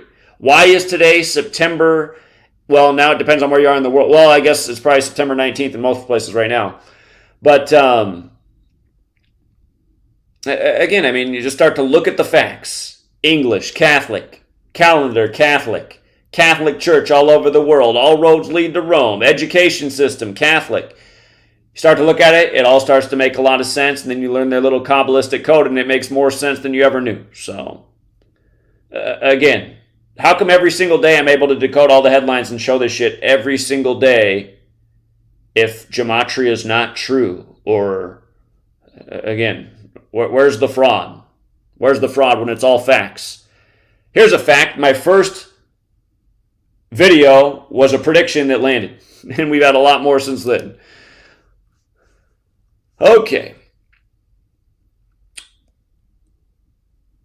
All right, we're going to leave it there for now, Truth Seeker. Thanks again to everyone who hit the like and the share. We'll be back for this type of stream next Monday night, and we'll do it all season every Monday night, but they probably won't go this late. It's just I wanted to go extra long for the first one to prove who's the fraud, and it's all the people who call me a fraud. Otherwise, you would have heard somebody actually call in and make an argument. Didn't happen. All you heard was bullshit from the losers. Bullshit, silent phone, weirdo rants like this right here. Here's what my trolls sound like. Here's the best argument you're going to get against Gematria, and it's not a good one.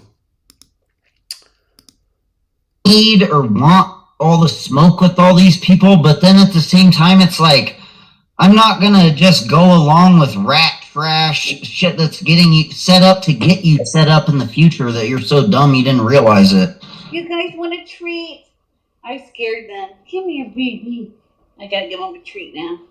Hey, why are you trying to frame people up to look fucking like trash? Because you're a trash fucking fraud. Are you streaming us? Are we live on GematriaEffectNews? I feel famous. Are we live, guys? Are we live? Can you have Charmed One call in one day, Yeah, please? let's meet Charm One. Are we live? What is Charmed One? I don't even want to let Zach talk. I want Charmed One to come talk. I want to know if we're live. Are we live, guys? Yeah, we're live. We're live? Oh, hell yeah. Hey, guys. Hey, chat. What's up, guys? The skeleton's here. Woohoo! Hey, everybody. What's up, Daria? I don't give a fuck about your retarded Hope you guys are having a great fucking numbers, time you in the stupid middle of the bitch. night. We're gonna send you flying, quackery! I'm not gonna fight you. I'm already a victim of violent crime. Yeah. I'm already a victim of violent. Okay, so anyway, there's nothing there. It's a woman who goes by the name Texas Julie, who you got to wonder who she is. You know, she reached out to somebody who was active in the community and met them in person, and then got a picture of them doing something, and then, you know, trying to get them in trouble. So she's some kind of agent, and she's also always spreading online all these false rumors about me that I'm Jewish Masson. That's what she's in everybody's chat writing, Zach's Jewish Masson, which is totally false. And notice who's all hanging out together. Crackhead Cuts, or I should say Coke Habit Cuts. I don't know if he smokes crack, but this guy, the lip licker, Lispy, and yeah, just weirdos. People who are literally frauds and liars. And then they're calling me a fraud and a liar.